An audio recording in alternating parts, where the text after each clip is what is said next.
შუადღე მშვიდობის, მოგესალმებით, მეგობრებო, მოგესალმებით, მაყურებლებო, მოკლედ საათნახევრის განმავლობაში თქვენს განკარგულებაში ვიქნებით სხვადასხვა თემაზე და შემოგვიერთით, მოკალათით კომფორტულად და გავერთოთ ერთად. კი და რაც აუცილებელია, პატარა სიტყვა უნდა ჩამოგართო, უნდა გამოიწეროთ ჩვენი სოციალური ქსელი მაყურებლებმა და რაც მნიშვნელოვანია, Instagram გვერდზე აქტიურად ვართ, როგორც Facebook გვერდზე და შეგიძლიათ თქვენი უკავშირი გამოგვიწეროთ. ხედავ გახსნილი გვაქვს ტელეფონი. ნახოთ ახლა ანონსი და დავბრუნდებით სულ რამდენიმე წამში.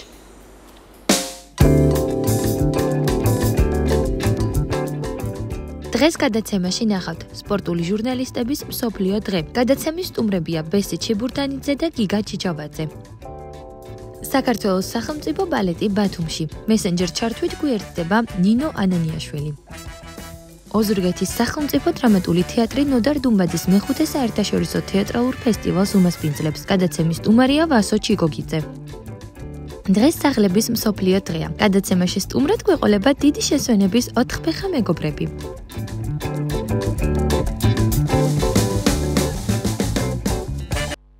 დღეს ლაკონური ანონსი ქონდა, მოკლე და კონკრეტული, რაც შეიძლება ბევრი თემა ჩავატიოთ სულ რაღაც 15 წამში.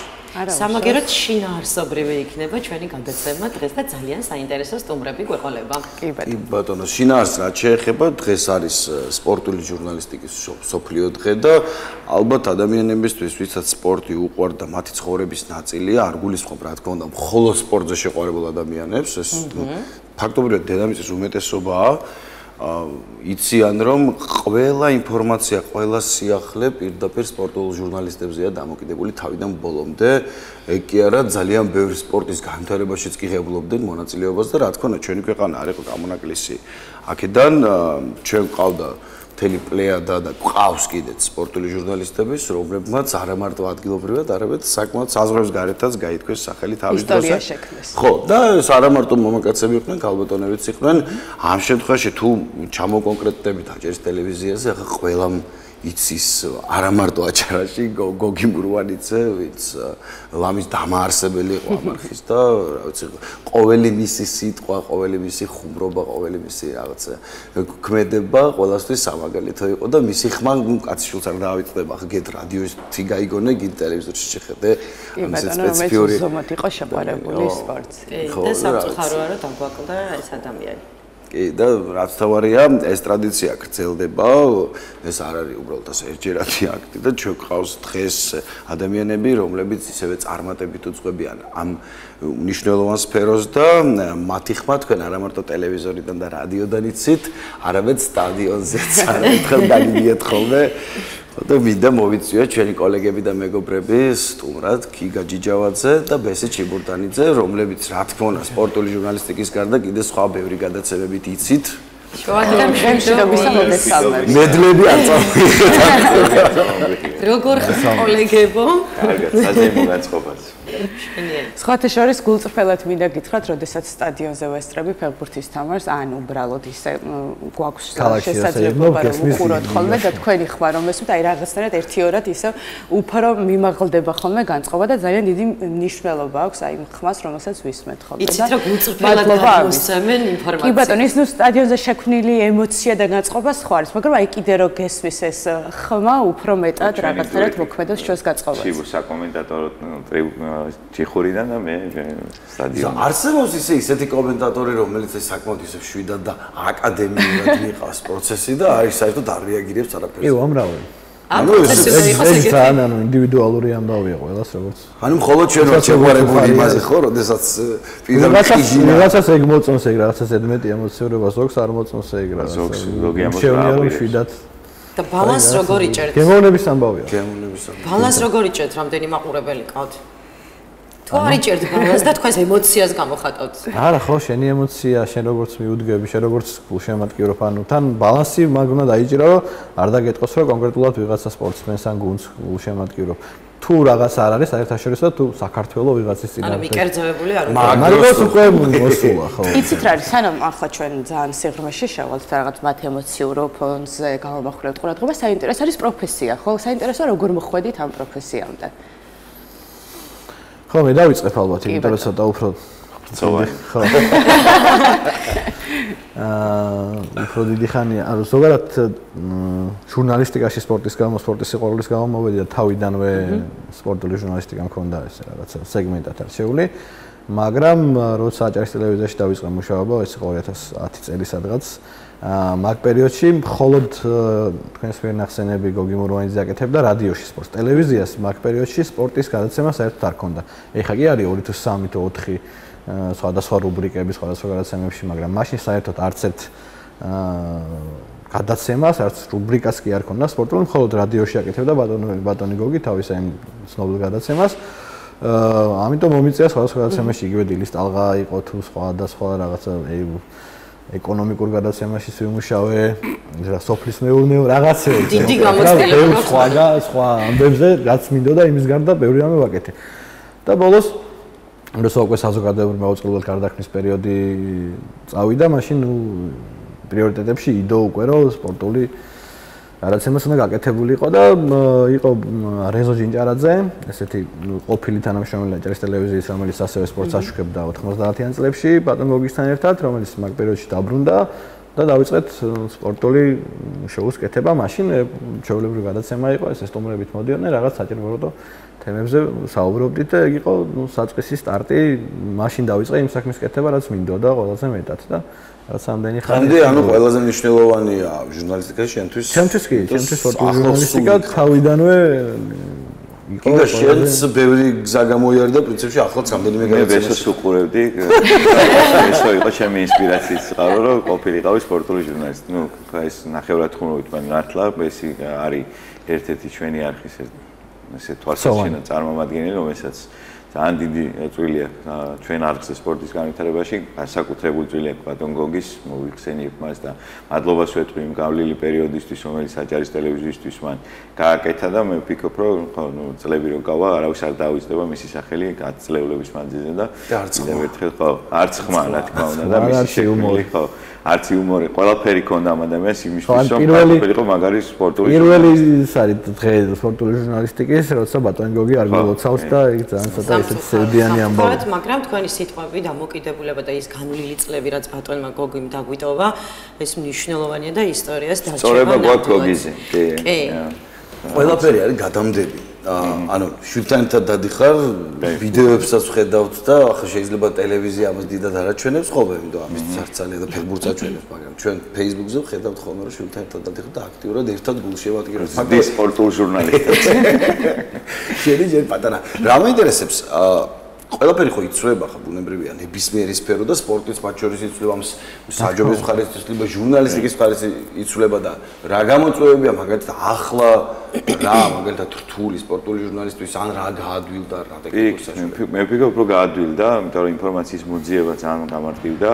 მიუხედავად იმისა, რომ ყველაფერი უნდა გადაამოწმო, იმიტომ რომ შეიძლება იმდენი რამე იწერება სხვადასხვა ტიპის სოციალურ ქსელში ინტერნეტში რომ უნდა იცოდე ამ სფეროს თუ არ იცნობ კარგად შეიძლება ისეთი ფეიკები გამოგეპაროს ეთერში რომ ანუ სპორტშიც აფეიკები რა თქმა უნდა უამრავი განსაკუთრებით ზაფხულის პერიოდში სატრანსფერო ფანჯარა იხსნება სპორტში ჭორმართალი ერთმანეთში ირევა და შესაბამისად ამის გაფილტრა გიწევს და უნდა გადაამოწმო მილიონ გვერდზე რომ სიმართლე დაწერა ამიტომ რაღაცა ჭირდება ძალიან დაფიქრება და ცოტა ჭირდება და სიყვარული პირველ რიგში იმ საქმის რასაც აკეთებ ანუ სპორტული და საგამოძიებო ჟურნალისტიკა ერთად კი აღნიშნა რომ უფრო გაადვილდა მაგრამ მე ვფიქრობ რომ გართულდა რა მომენტი ისი იყო უფრო საინტერესო იმიტომ რომ ძალიან ბევრი ადამიანი აკეთებს უკვე სპორტულ კონტენტს საქართველოში მათ შორის ის ადამიანებიც კი ვინც სხვადასხვა რა ვიცი საქმეებით იყო დაკავებული სატელევიზიო შოუებში გაგებაში არა სპორტის ხო გაგებაშიც არ არის თუ არის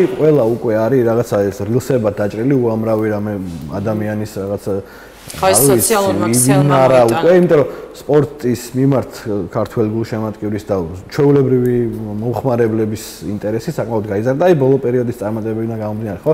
ქართულ სპორტს ახლა რა ხანაც უდგას, ეგ ალბათ არ ყოფილა არასოდეს ვიტყვი პირდაპირ არ შემეშინდება. YouTube-ზე რო გადახედავს 2024 წლის ევროპის ჩემპიონატის მერე 1.10-ად გაზრდილი სპორტული არხი. კონტენტი. ასე ძალიან მნიშვნელოვანია. თქვენ ახსენეთ, რომ აი ჯიჯი მხუმრობ ვიტყვა, მაგრამ გულწრფელი იყო. აი ბესოსო ვაძავდი და მოვედიო აქამდე და ძალიან დიდი მნიშვნელობა აქვს, როდესაც ესე კოლეგები ერთად არიან და აი ეს გულწრფელი ემოცია მაყურებლამდე მიდის და თქვენთვის ძალიან კომფორტია, რა თქმა უნდა, მაყურებლისთვისაც. აი ამ ურთიერთობებზე რო ვისაუბროთ, იმიტომ რომ ძალიან მნიშვნელოვანია. ორივე, აი მაგალითად გოლია და არის ემოცია. ამ დროს ასაკეთებთ. ორივე ერთად ხვირი. სხვა გიზეს სხვა დროს. სხვა ჩვენი დილის ტალღის და სპორტის გადაცემების ოთახების გვერდ არის და ძალიან ვეხმარებით სხვა ერთმანეთს ანუ ინფორმაციების გაცვლაში. ძირითადად ბესი მეხმარება მე, იმიტომ რომ მაინც უშტატო პროდიუსერი ვარ. ხო. ეს თუ ხედავთ ურეკავთ ალბათ. რა თქმა უნდა. მანამდე ლაპარაკობდით იმაზე, ნუ ადვილი არ რთული ერთდროულად ის რომ ინფორმაცია მოიძიო, გადაამუშავო, სწორად მიაწოდო ადამიანს და ცოცხალი გაშუქების შემთხვევაში რა ხდება? ხო, ცოცხალი რეპორტაჟი რავი, აბა რა გითხრა, ეგეც რაღაცა ისე მოვიდა ჩემს ცხოვრებაში, პირდაპირ არანაირი გამოცდილება პირდაპირ რეპორტაჟის ფეხბურთის ყოველ შემთხვევაში წაყვანის მანამდე არ მქონდა და იყო 2000 რაღაცა იქ პერიოდი 13-14 წლები, სავარაუდოდ ცოტა უფრო ადრე შეიძლება, როცა რაღაცა ორი კამერით რეპორტაჟებს ვაკეთებთ მაშინ აჭარის ტელევიზიაზე, ქობულეთში იყო მაშინ სტადიონი, ბათუმში სტადიონი არ იყო, წარმოვიდგინეთ ეგ პერიოდია, არც ერთი მინდორი არ იყო. და ქობულეთში დავდიოდით ხშირად, გიგა მაშინ არ მუშაობდა ტელევიზიაში, მაგრამ გულშემატკივრის სტატუსით და მალხაზ ბოლქვაძე იყო ესეთი ჩვენი თანამშრომელი, რომელიც იყო იურისტი, მაგრამ იმდენად უყვარდა ფეხბურთი, რომ მალხაზი და მე ვიჯექით პირველ რეპორტაჟზე ერთად ქობულეთში ჩელე არენაზე ბათუმის დინამო რაღაც თამაში არის. ხო რა, მაგარი შეიძლება. ხო, იურისტთან ერთად მიყავდა პირველ რეპორტაჟზე ისეთი ტელევიზიის. იქ ეგრევე სარჩევნის შესაძლებლობია. გიგა ფეხბურთის გვერდით რეალურად სპორტის გვერდით. პროფესიალს არასწორად არჩეული, ანუ თავის დროზე რო ჩააბარა, ჟურნალისტიკაზე უნდა ჩაებარებინა, მაგრამ მე მართლა მინდა მე გადავწყვიტე სპორტული ჟურნალისტიკა ჯობდა ამ ყველაფერს. ბაშოს პრაქტიკას აქვს ძალიან დიდი მნიშვნელობა სპორტულ ჟურნალისტიკაში. აი მომღერალი რო ხარ და კონცერტები რო არ გაქვს, ისეა ჟურნალისტისთვის თუ რაღაცა სპორტული ღონისძიებაზე არ წახვედი და არ დაესწარი, ახლა მაგალითად როგორც ვიყავით გერმანიაში, რაღაცა ნაკრების თამაში ერევანში და ასე, უნდა წახვიდე და უნდა განვითარდე. ეს ძალიან დიდი მნიშვნელობა აქვს, ამიტომ კარგი იქნება თუ რაც უფრო მეტი გასვლა გვექნება და რაც უფრო მეტი გასვლითი რეპორტაჟები იქნება და სიუჟეტებს გავაკეთებთ, მე ვფიქრობ ტელევიზიასაც წარგება და სპორტის პოპულარიზაცია. ხო, არსებობს დღეს დავამატებ საქართველოს სპორტული ჟურნალისტთა ასოციაცია, დღეს დიდი ივენთი აქვს თბილისში, დაჯილდოვება, მთელი რაღაცა ცერემონია, საუკეთესო ჟურნალისტებს დააჯილდოვებენ, ჩვენც მიწვეული ვიყავით, მაგრამ თბილისი გასვლა მაინც ისეთია. იცით რა მაინტერესებს? მონორელსი გვინდა ნახევარსაათში რო ჩახო, საქმეს გააკეთებ, ჩამოვა. თამაშის პროცესში ფეხბურთელის განწყობაზე ძალიან მოქმედებს აუდიტორიის განწყობა და გულშემატკივრობა, ხო? აი თქვენს მიმართებაში თუ აქვს ამას მნიშვნელობა, იმიტომ რომ მე მომისმენია, როდესაც თქვენ ცდილობთ რომ აიყოლიოთ სტადიონი გაამხნევებინოთ ფეხბურთელები და თქვენ თუ გჭირდებათ ხოლმე ეს სწორედ ამ აუდიტორიის გულშემატკივრობა. რა თქმა უნდა, ეხლა სტადიონზე რო ხარ და გააქვს პასუხისმგებლობა რომ შენ რაღაცა შენ იწყებ სანამ ფეხბურთელები გამოვლენ, შენ ხარ რაღაცა мотиваციის მიმცემი გულშემატკივრისთვის, რა ხმითაც გამოაცხადებ და რა ფონსაც მიცემ, იმ ფონით მე გულშემატკივრობს. იყო პერიოდი, აი ხო კადრები ნახე, ცრემლი მომადგა სავსე სტადიონი, თბილისის დინამოსთან თამაშია სხვადასხვა ეგ საქართველოს ჩემპიონატი და 20,000 გულშემატკივარი იყო და გადავწყვიტეთ რომ მაყურებელთან ერთად გამოგვეცხადებინა შემადგენლობა და მართლა გულშემატკივრები არასდროს არ დამოვიწყდება, ავიყოლი მთელი სტადიონი და ისეც დამთავრდა მე თამაშიც გულშემატკივარის ბოლომდე აქტიური იყო და ქართული შედეგით შესაბამისი მოვიდა, იმიტომ რომ როცა გულშემატკივარი აქტიურია, ფეხბურთელზეც განსაკუთრებულად მოქმედებს, იმიტომ რომ ხა კონცერტი ოქონდეს და მაყურებელი არ იყოს. მაგაზე სულისა გვაქვს ესე რა ქვია, ჩხუბი დიდი და გამოწევა, რომ რეალურად რეგულაციით თამაშის მიმდინარეობის დროს დიქტორს არ შეუძლია რომ რაღაცა ზედმეტი ემოცია გამოიწვიოს გულშემატკივარში და ფეხბურთელებზეც რაღაცა ყურადღება არ მიიქციოს მათი და გიგასულა აქვს ეს სული რომ ხალხი აიყოლიოს და ჩვენ ვეუბნებთ რომ არა გადაჯარიმებია ჯიჯი გაჩერდი არ შეიძლება რეალურად ჯარიმებია მართლა ვიცოდი მე ისე მქონდა წარმოდგენილი რომ მე ჩემო ბავშვი ამი ეგ უფრო შოუს ნაწილია შოუ რო არის პირატები აგულიანებენ აქეთ ჯიჯის ხვა ისე აქეთ კიდე მაყურებელი ყრის იქით ბოლოში სტუმრების აი სასაცილო ინციდენტი თუ მომხდარა რამე, რომელიც დღემდე გახსოვთ და აი ამას იხსენებთ და მაინც გეცინებათ. სტადიონს თუ არა, თქვენთან შიგნით რა თქმა უნდა. აუ, ეგ რა მაგის მეტი რა. ბევრი, ალბათ უფრო რეპორტაჟის დროს უფრო გექნებოდა საფეხბურთო, იმიტომ რომ მაინც ხო არ ვიცი, უამრავი ახლა ესე არ მახსენდება რაღაცა. ხო, მაგრამ რა გახსენდა, ხო იმდენი იქნება. უამრავი, ანუ ძალიან ბევრი.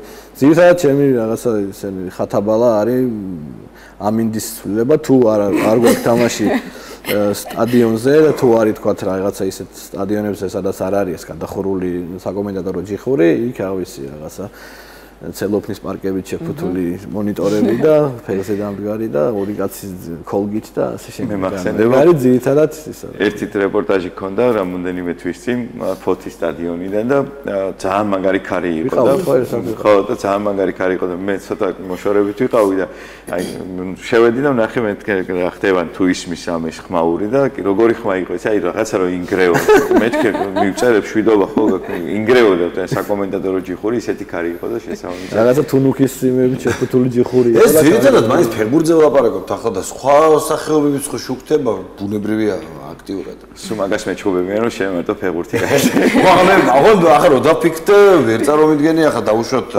შტანგის აწევის დროს რომ ასე ყიროდე ხო ნუ რაღაცა ერთი ისეთი არა სხვა სპორტის სახეობებში ძალიან გულშემატკივრად ეხლა მაგალითად ხუთში მივდივართ საქართველოს სანკრების თამაშზე თბილისში ირლანდიასთან და დაწუნებულად ხმის ჩახლეჩამდე გულშემატკივრად და ხო ერთი კურიოზი ამბავი იყო გერმანიაში ვიყავით და ანუ ბესის უმეჩხუბება მედია ტრიბუნაზე როგორი რაღაცა იცი ყველა ჟურნალისტი არის ძალიან აკადემიური და ნუ იქ არ შეიძლება ემოციების გამოხატვა იმიტომ რომ იქ სხვა ქვეყნის მაისურით მისვლა არ შეიძლება შენიქვერ ნუ ისე უნდა იყო მოიქცე უეფა სტანდარტები საკმაოდ მაღალი ხარ კულტურულად უნდა მოიქცე მოგეთ გერმანიაში ვიყავით მომთხილოდა ძალიან დიდი ხო იცი რომ იქ არ შეიძლება ზედმეტი ემოციების გამოხატვა მაგრამ თურქეთის თამაშის დროს ბესიმას ვერ შეიკავა. ავიყოლიე მოკან. და შენ მაისური. არა, ისეთი ემოცია იყო. და ამ დროს გაჩერდი.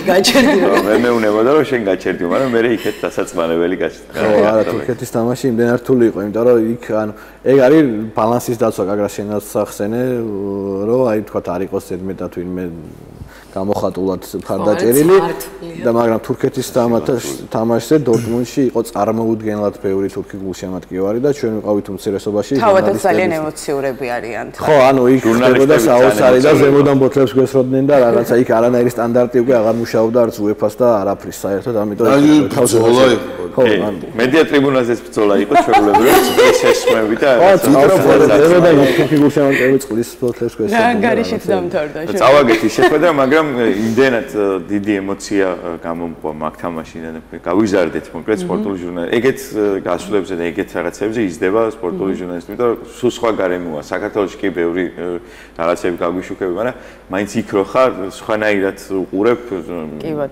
კოლეგები როგორ მუშაობენ, მართლა იქ საოცარი გარემო იყო ევროპის ჩემპიონატში. ცოტა სერიოზულად მოკლედ რაღაც ცვლილებები რომ მზადდება ხოლმე ყოველთვის ნუ პირდაპირ ეკრანზე ამას არ ხედავ ხო ამისთვის მოსამზადებელი სამუშაოები მიდის და ბარემ ასე სტანდარტულადაც ისიც რომ ვიკითხოთ რომ დაუშვათ საით მიდის სპორტული ჟურნალისტიკა და რა შეიძლება ვნახოთ განსხვავებული ცოტა ხანში ნუ რაღაცი მოთხოვნები გავიგე მაგით ამბობ რომ რაღაც დედა თუ მივდივართ სოფლიო იმისკენ გინდა არ გინდა ამ მოთხოვნებს მოგვიწევს რომ დავიმორჩილოთ კიდე ხო ეგ სტანდარტები ხარია დანერგილია არის მე ვფიქრობ რომ მაინც როგორც ზოგადად ტელევიზია ყველაფერი მიდის მაინც YouTube-ისკენ და ინტერნეტისკენ ანუ მე ვფიქრობ რომ იმდენად სწრაფად მოთხოვნადი გახდება ინფორმაციის მიღება და თან მოკლე ინფორმაციის მიღება რომ აი ყველაფერი რაღაცა მაგრა კურსით უნდა განვიხილოთ უკვე რომ უფრო მეტი კონტენტ კრეატორი გახდება უფრო მეტი სპორტული ჟურნალისტი ვინც დღესაც აი ძალიან საუბრობდით ჩვენი კოლეგები დედაქალაქში უკვე გადავიდნენ YouTube-ზე უმეტესობა ტელევიზიებს თავი დაანებეს აბსოლუტურად და ყველას თავისი შოუ აქვს, თავისი რაღაცა პლატფორმა, სადაც ყავთ თავისი ბაბლი, თავისი გულშემატკივრები, მინდის განხილვა ასე შემდეგ და ასე შემდეგ. ამინც ქმნიან სპორტს. ამ მიმართულებით მიდის ჩემი სპორტული ჟურნალისტიკა.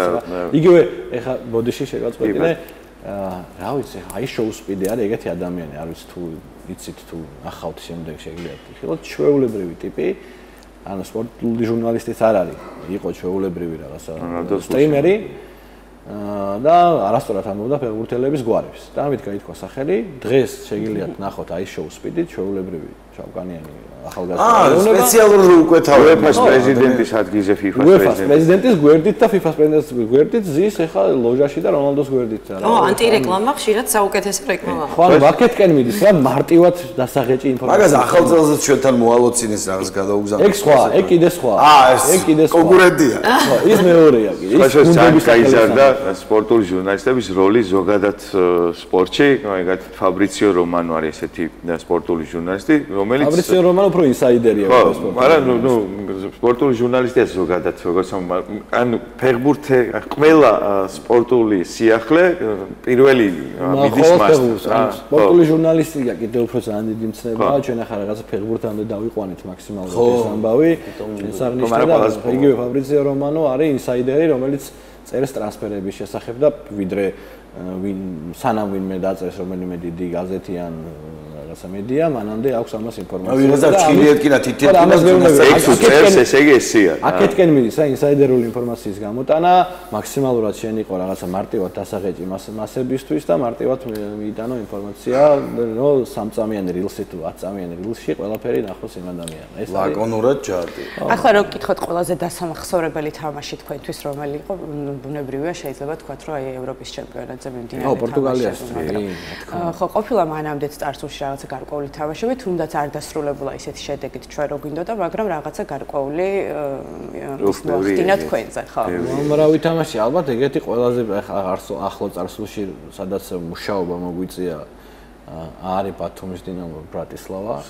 ხო, რაც ეგეთი თამაშია. ვიდირეთ ფაქტიურად. ანუ სამწუხარო და მეორე არის ძალიან დადებითი ემოციები, საქართველოს პორტუგალია.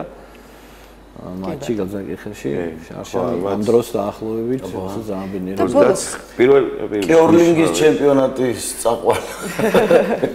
არის რაღაც ისე რა არის, იყო პერიოდი, როცა იგივე ჩვენ სახე ბევრი სხვადასხვა რაღაცა სპორტული ტურნირი და დიდი რაღაცა მასშტაბური ღონისძიებები გაგვიშუქებია, ეხა რაღაცა მოგვაკლდა ეგ.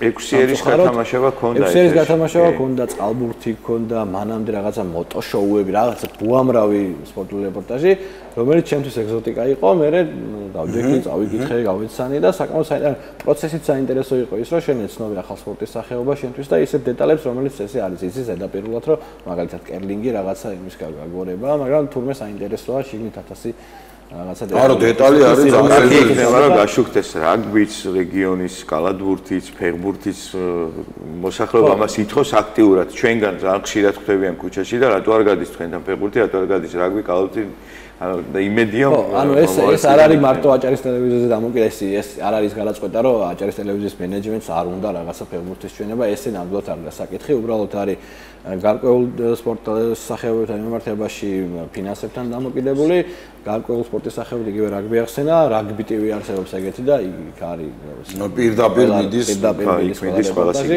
ნუ ერთ-ერთი კალათბურთზე შეიძლება ვთქვათ, რომ ვისაუბროთ, ხელბურთზეც და ანუ ამ მიმართულებით უბრალოდ რა თქმა უნდა, ყველაზე დიდი მნიშვნელობა ამ შემთხვევაში, ხო, სპორტსმენები სულ მაგას ამბობენ, რომ ანუ ეგენის არიან ჩვეულებრივი სახეობები, ხო, ანუ პუბლიკისთვის აკეთებენ, იმას ასაც აკეთებენ, რაღაც თავის სიამოვნებისთვის არავინ არ არის, მე მგონი მარტო რომ რაღაცა შენ გამოხვიდე და გოლი გაიტანო და არავინ არ დაგხვდეს, არაფერი არ იქნება, არის პუბლიკაზე მუშაობა და სწორედ სპორტული ჟურნალისტიკა არის საშუალება, რომ პუბლიკამდე მიიტანოს ის რასაც აკეთებს სპორტსმენი და ამიტომ ძალიან მნიშვნელოვანი როლი აქვს მედიას სპორტის განვითარებაში, სპორტის გაშუქებაში და ხარისხიან გაშუქებასაც კიდე აქვს ძალიან დიდი მნიშვნელობა და დღეს უკვე მაყურებელი და მოხმარებელი საკმაოდ გაიზარდა და გემოვნებას გაიზარდა იმ თვალსაზრისით, რომ უნდა მაქსიმალურად ხარისხიანი რეპორტაჟი მიიღოს, ხარისხიანი ხმა გაიგოს და ამიტომ რა ვიცი აბსოლუტურად გასაგებია ყველაზე მარტივი მაგალითი ალბათ არის კოვიდ რეგულაციები რო იყო და უშუალოდ მარტო ჟურნალისტი რო აშუქებდა ცოცხლად მთელ სტადიონს და ხო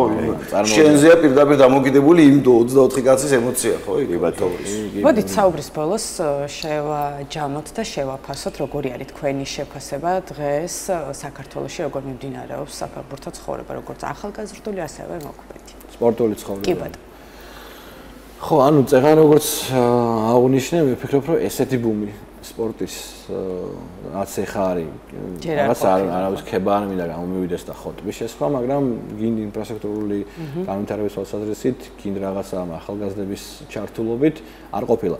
შეიძლება ეს ზღვაში წვეთია იმასთან შედარებით რაც უნდა იყოს და როგორც უნდა იყოს, იმიტომ რომ ეხა ბევრ ადგილას ვართ თქვა სხვადასხვა ქვეყანაში ნამყოფი, სადაც არის უამრავი კომპლექსი, უამრავი რამ სპორტსმენებისთვის, ახალგაზრდებისთვის, რომ განვითარდნენ. ჩვენ შემთხვევაში ძალიან ბევრი სამუშაოა ამ მიმართულებით, მაგრამ შედარებით დღეს კიდე წინ ვართ, ვიდრე ვიყავით თქვა იგივე 10 წლის წინ თუნდაც. ნაბიჯ მივიდივართ წინ, მაგრამ არ ვრჩებით, რაც ბოლო 2 წელია შეგვიძლია თქვა, რომ სპორტს ძალიან კაი პერიოდი უდგას საქართველოში, ყველა სპორტის სახეობაში შეგვიძლია თქვა. ყველაზე პოპულარული, ანუ რაღაცა ჰაიპი რასაც აქვს დღეს არის MMA, ხო? UFC, რომელიც არის ესეთი ორგანიზაცია, რომელსაც მთელი მსოფლიო ადევნებს თვალს და მან ტოპ 3-ში ორი ქართველი აქვს. ის გარდა რომ გაშუქება, კიდე X ჩემპიონები ყავს. ეგ არის რაღაცა სასწაული ამბავი რა. ფეხბურთში კარგად ვარ, კალათბურთში კარგად ვარ, ტრაკში კარგად ვარ. კიდე რას ვამბობ, იცი, ანუ ეხლანდელ პერიოდს შეიძლება რაღაცა დრო გავიდეს და მე მიეცეს გადააზრება უფრო, იმიტომ რომ დღეს ვერ ვიზნობთ ამას, რა იქ ვიღაცა კვარაცხელია, იქ ვიღაცა თქვათ დავით რა ქვია თოფურია თუ ვიღაცეები შეიძლება ხვალდაზე უფრო კარგად გავიაზროს ვიდრე ამას ვაკეთებ. ანუ შედეგს რო დავინახავთ უკვე აშკარას. ხო, უკვე დაცხრება ეს ემოციები და მარტო რეზულტატები. თოფურიაზე გამახსენდა ჯიჯის შვილის ვიდეო, რომელიც ნახე. ამე გაათენა კი. თამაში იწყებოდა ჩვენი დროით 8 საათს და 5-ის დაახლოებით 5 წუთზე გაიღვიძა და მითხრა რომ ჩხუბი წებაო. მამა ახლა რატო გაიღვიძებდა? თამაშს ველოდებოდა, თამაში რომელ საათზეოდა? 8-ზეო და ახლა რომელი საათია? თვითონაც რო სასიხარულო ადრე ჩხუბი იწყებოდა ეზოში გარბოდნენ საჩხუბად და ახლა ჩხუბს პროფესიონალებისაც უყურებ, ანუ აქაც განვითარდით მე მგონი ცოტა. თან რაღაცა არ ვინერულეთ, ისე დამთავრდა 2 წუთში და ძალიან ბედნიერები ვიყავით. გარდა მაგისა, გარდა იგივე საბრძოლო ხელოვნებისა და რაღაცა ფეხბურთისა, უამრავი სხვა სპორტის სახეობაა, სადაც საქართველოს რუკაზე გამოჩნდა რა, რაც ადრე ეგ ამბავი კი ბატონო, და ეს უკვე დიდი წარმოება. სასიხარულოა რომ ინტელექტუალურ და ფიზიკურ სპორტში ორივეში გამოჩნდით მართლა რუკაზე როგორც ამ. სპორტულ ჟურნალისტიკასაც აქვს ბევრი სხვადასხვა გამოწვევა, მაგრამ იმედია რომ ეგეც დაიძლევა. მოკლედ გამოწვევების გარშე განვითარება ხარა. შესაბამისად გამოწვევ პასუხობ შენი ქმედებები. ეთანხმებით სრულიად. მადლობა სტუმრობისთვის, წარმატებას გისურვებთ თქვენს პროფესიაში, წარმატებას უსურვებთ ჩვენს სპორტსმენებს. არ აქვს მნიშვნელობა რა მიმართულებით იქნება ეს ყველაფერი. დაგემშვიდობებით ახლა და ჩვენ კიდევ მადლობა მოწვევით. წარმატებით. მადლობა.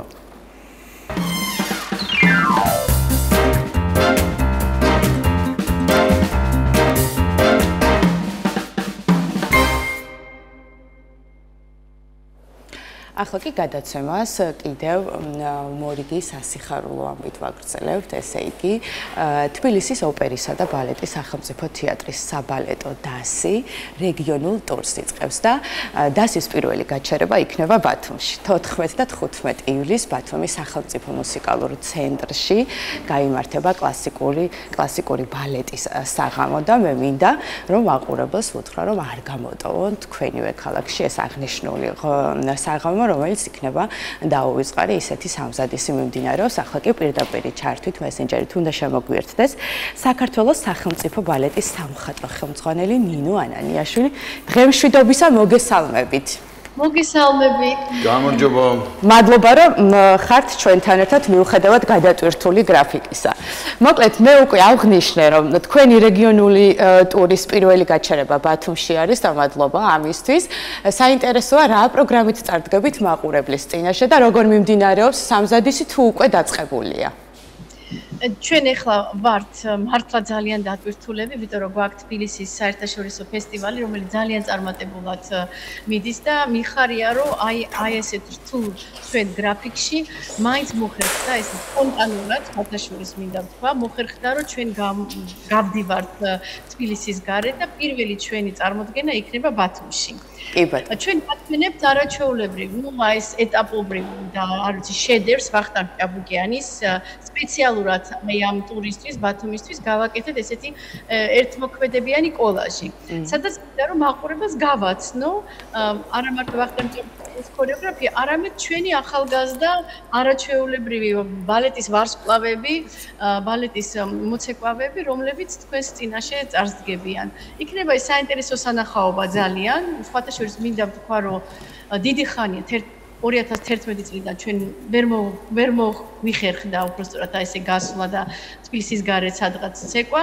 ამიტომ მიხარია რომ აი ეს ეხლა ზაფხულში ივლისის თვეში მოხდება, ვიწყებთ ბათუმით, ორი წარმოდგენა გვექნება 14-ში და 15-ში. მეორე მოქმედება იქნება კლასიკური ბალეტი პახი და ესეც სპეციალურად გავაკეთეთ ბათუმისათვის და აი რეგიონებში გასასვლელად, იმიტომ რომ მოგიხსენებათ, რომ დიდი დეკორაციების და აი ესეთი რაღაცა დიდი მძიმე კოსტიუმების წამოღება და განთავსება ჯერჯერობით ესეთ თეატრებში რთულია. თქვათ რაღაცა ტექნიკური იმის გამო, მაგრამ იმას, რასაც ჩვენ გაჩვენებთ, ეს იქნება მართლა არ ვიცი, ძალიან საინტერესო წარმოდგენა მაყურებლისთვისაც და მე მიხარია, რომ ჩვენი ახალგაზრდებიც გაეცნობიან აი ახალ მაყურებელს რეგიონებში და სხვათა შორის ახლა რეპეტიციობს ნინის სამადაშვილი, რომელიც არის ჩვენი თეატრის პრიმა ბალერინა, ის იქნება თქვენთან ერთად ამ დღეებში და გაჩვენებთ ლაურენციას. ნინი, მოდი. სანამ გაკვეთილზე გაიქცევა, მოგესალმებით. ღემშვიდობისა, მოგესალმებით. როგორი არის თქვენი წინასწარი განწყობა და როგორ მიმდინარეობს თქვენი შინაგანი მზადება?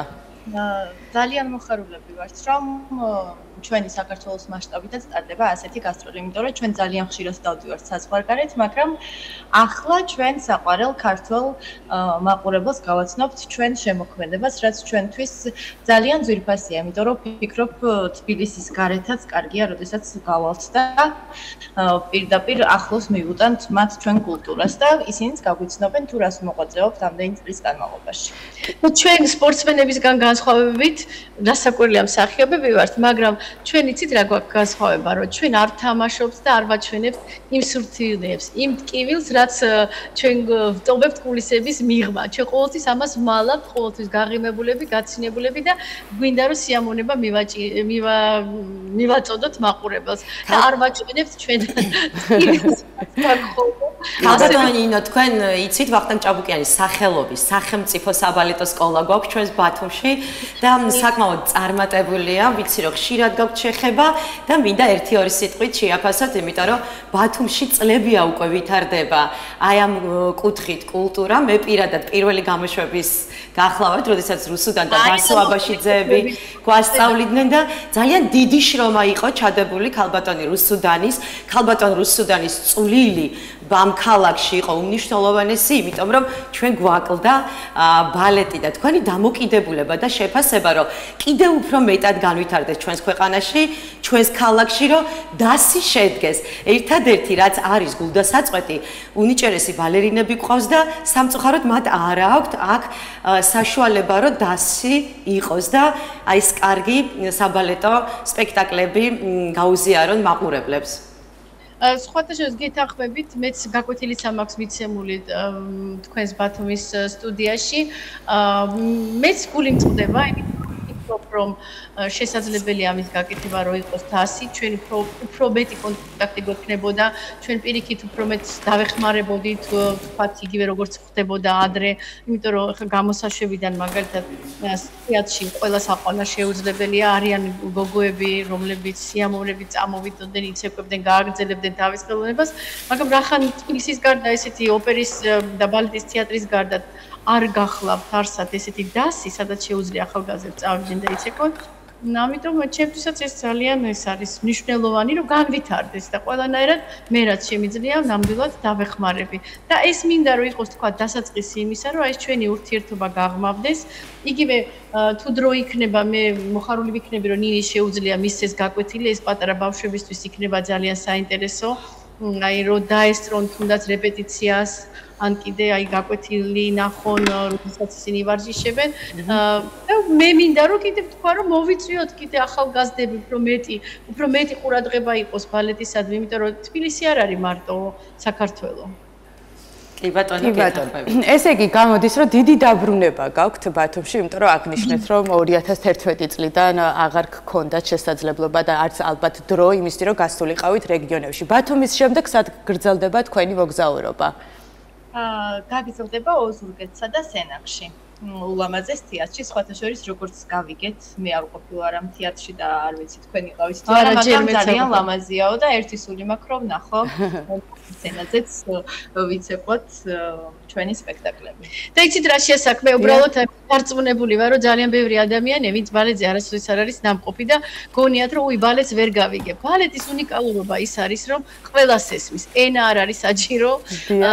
ტიკით და სილამაზით და სხეულის სილამაზით გამოიხატება ყველაფერი.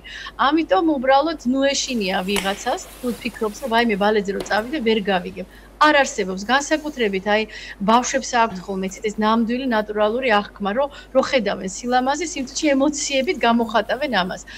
ამიტომ მე ვთვლი, რომ ეს ძალიან საინტერესო იქნება იმისათვის, რომ გააცნონ ბავშვებს თუ რა არის ხელოვნება, რომელსაც ქვია ბალეტი. კი ბატონო და ქალბატონო ნინო, სანამ დაგემშვიდობებით, თან გკითხავთ, როგორი არის ზოგადი შეფასება ბალეტის მიმართ, რა გამოწვევების წინაშე დგას დღეს და როგორი არის დაინტერესება? სხვათა შორის ძალიან დიდი დაინტერესება, მე იმდენად დიდი დაინტერესებაა, რომ აი სკოლაში ჩვენ 300-მდე ბავშვი გვყავს, ქორეოგრაფიულ სასწავლებლებში ვახტანგ ჭაბუკინის სახელობის სკოლაში. აი ჩვენ ახლა მაგალითად გასტროლებზე მივდივართ აი არ ვიცი სექტემბერში, ოქტომბერში, ნოემბერში, დეკემბერში, ეს სინგაპურში, ტაივანში, ირლანდიაში, ბელფასტში, იტალიაში. მე კიდე გვიგრძელდება იქ კიდე გასტროლები. ჩვენი დასი დღეს არის ძალიან მაღალ დონეზე, აი ეს პრემიერები ეხლაც რო ვაჩვენეთ გუშინ ფანტასტიურად ჩაიარა და მე როგორც ხელმძღვანელი ძალიან ბედნიერი ვარ, იმიტომ ყველასაგან ვიღებ კომპლიმენტებს, რომ აი ესეთი დონის და ესეთი მაღალი შეფასება მივიღე საერთაშორისო პროფესიონალების და საერთაშორისო მასშტაბით და ეხლა მინდა რომ რაღაცნაირად აი ესე მოვახერხოთ, რომ იმედი მაქვს, რომ მალე იქნება შესაძლებლობა, იქნება საცხოვრებელი ადგილი, სადაც შეიძლება ვთქვათ ნიჭიერი ბავშვების ჩამოყვანა, ბიჭები გჭირდება, ქართული ბიჭები. მოხედავთ, ეხლა გიორგი ფოცხიშვილი ჩვენთან არის, იცეკო ჩვენი სკოლის დამთავრებულია. ეხლა ჩამოყვავს ახალგაზრდა მეორე ანდრო ფოცხიშვილი, რომელმაც ასევე ეხლა სკოლა დაამთავრა და ის იცეკვებს მაყურებლის წინაშე აი ახალი სულ ახალი დამთავრებული აქვს სკოლა. თქვენ მას იხილავთ, აი ბიჭები გჭირდება და ეს გადალახვა იმის, რომ აი ბალეტი რაღაცა მარტო გოგოს პროფესია, აი ეს უნდა მოხდეს, მიხვდით, რომ პირიქით ეს არის ძალიან საინტერესო ხელოვნების დარგი, სადაც მამაკაცი როგორც მსახიობია, ასევე უნდა იყოს არაჩვეულებრივი პარტნიორი გოგოსთვის, იმიტომ რომ ამას მთელი აი მართლა 8 წელიწად ცოდნაც კი არ ყოფნის. მთელი ცხოვრება უნდა ისწავლო იმისათვის, რომ აი ესეთ დონეს მიაღწიოს სცენაზე. ქალბატონო ნინო, ნინისთან მექნება კითხვა, პრიმა ბალერინა და პედაგოგი ყავს პრიმა ბალერინა. ესე იგი ორი პრიმა ბალერინის ურთიერთკავშირი, სადაც უდიდესი შრომა არის ჩადებული ბალეტი კი არის ფუფუნების ხელოვნება, მაგრამ მინიმუმ 8 საათი რო დარბაზშია ადამიანი, იქ ვიცით თუ რა დატვირთა მოდის სხეულზე, გონებაზე და შრომის გარეშე არაფერი გამოდის. ძალიან ბევრი პატარა ბალერინა ოცნებობს პრიმა ბალერინობას, ბევრს აქვს მიზანი და აი ნინი, შენთან მინდა კითხვით გადმოვიდე, რას ურჩევდი პატარა ბალერინებს? მეც როდესაც პატარა ბალერინა ვიყავი, ქალბატონი ნინოს აფიშა მქონდა ზუსტად გამოკრული საკუთარ ოთახში და ვუხურებდი ხოლმე და ვიღწოდი, რომ მეც აქამდე მიმეღწია, სამწუხაროდ ვერ მივაღწიე, მაგრამ ჩემი мотиваცია იყო ქალბატონი ნინო და აი ეხა ნინი ალბათ თვითონ მანდ დასში ძალიან ბევრი ესეთი გაფაციცებით შემხედვარე ესეთი პატარა ბალერინები ყავს. რას ურჩევდი მათ? რაც მთავარია ალბათ შეიყვარონ თავისი საქმე და პროფესია პატარა როდესაც ხარ მით უმეტეს მე მაგალითად ესე გამემართა რომ იმდენად შემიყვარდა რომ შემდეგ იმ თქვათ უარყოფით მხარეებს ვეღარ მხედავდი ან უბრალოდ მინდოდა რომ გადამელახა რა თქმა უნდა ბავშვობიდანვე დისციპლინას შრომის უნარიანობას ბევრ წინააღობასთან გიწევს შეტაკება მაგრამ ეს ყველაფერი საბოლოო ჯამში იმდენად დიდი ბედნიერებით მთავრდება რომ ამ ყველაფერს მნიშვნელობა ეკარგება და ვფიქრობ რომ არა მარტო ჩვენთან რა თქმა უნდა განსაკუთრებით რადგან ეს ფიზიკურ ტკივილთან არის კავშირში მაგრამ ყველა სფეროში სადაც არ უნდა მოინდომოს ადამიანმა, შრომის უნარიანობა და მიზანდასახულობა აუცილებელია, ასე რომ და კიდე ძალიან გამართლებაზეა, იმიტომ რომ მე გამიმართლა, რადგან ნამდვილად. და ასევე არ შემიძლია დღეს რო არ ვახსენოთ ვახტანგ ჭაბუკიანი, რომელმაც ძალიან დიდი წვლილი შეიტანა საბალეტო ისტორიაში და 1-2 სიტყვით ქალბატონი ნინოსგან მინდა რომ გავიხსენოთ. იცით რა, წვლილი კი არ შეიტანა, ვახტანგ ჭაბუკიანი არის ლეგენდა როგორც მოცეკვავის ქორეოგრაფის და ასევე მამაკაცის ცეკვის, ამიტომ ბატონ ვახტანგს მთელ მსოფლიოში აქვს შეტანილი დიდი წვლილი.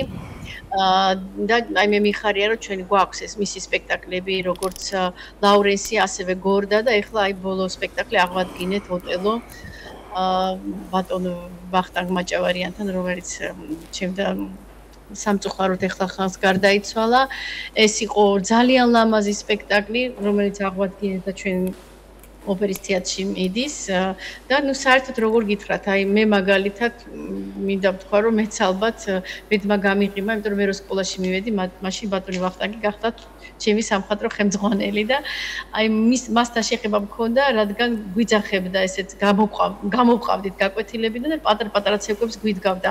ხან იყო ეს ცეკვები სკოლისთვის, საკონცერტო პროგრამისთვის, ხან იყო სპეციალურად ტელევიზიისთვის, მაშინ ძალიან ბევრს იღებდნენ ტელევიზიაში. რაღაცა სპეციალურად დადგმებს იღებდნენ ბავშვებისათვის და იქ მონაწილეობდი, ამიტომ მასთან შეხება მქონდა და მე მთელი ჩემი ცხოვრება, როდესაც ჩამოვდიოდი, სანამ ისი ცოცხალი იყო, უკვე თქვათ აღარ მუშაობდა სკოლაში, მაგრამ ყოველთვის მივდიოდი, ვლაპარაკობდით ბევრ რაღაცაზე. ის კი არა რაღაცნაირად იცით, მამაჩემმა გამახსენა ეს ისტორია. ერთ-ერთ ვიზიტზე ვიყავი მისული და რაღაცაზე ვეუბნებოდი, რომ ბატონ ვახტანგ აი რაღაც და უცებ მეუბნებდა და აი რო გაიზდები და გახდები ხელმძღვანელი, მე მიხვდები რა რთულია და ხა გამეცინა მეც და მამასაც, რომ ეხა ხელმძღვანელობას მაშინ არც ფიქრობდი, არც ვოცნებობდი, იმიტომ რომ უბრალოდ ბალერინა ვიყავი და აი მართლა რამდენიმე წლის შემდეგ ვთქვათ ესე, რომ მართლა მომიშდა მივხვდი, რომ თუ რა რთული გზა და მას გამოვლილი. როგორი რთულია, როდესაც შენ ხარ მარტო ვარსკვლავი და მსახიობი ერთია და როდესაც შენ ხელმძღვანელობ პროცესს და გინდა გააკეთო ეს კიდევ სულ სხვა პროფესიაა. ძალიან დიდი მადლობა. მადლობა და წარმატებას გისურვებთ და გელოდებით სულ მალე.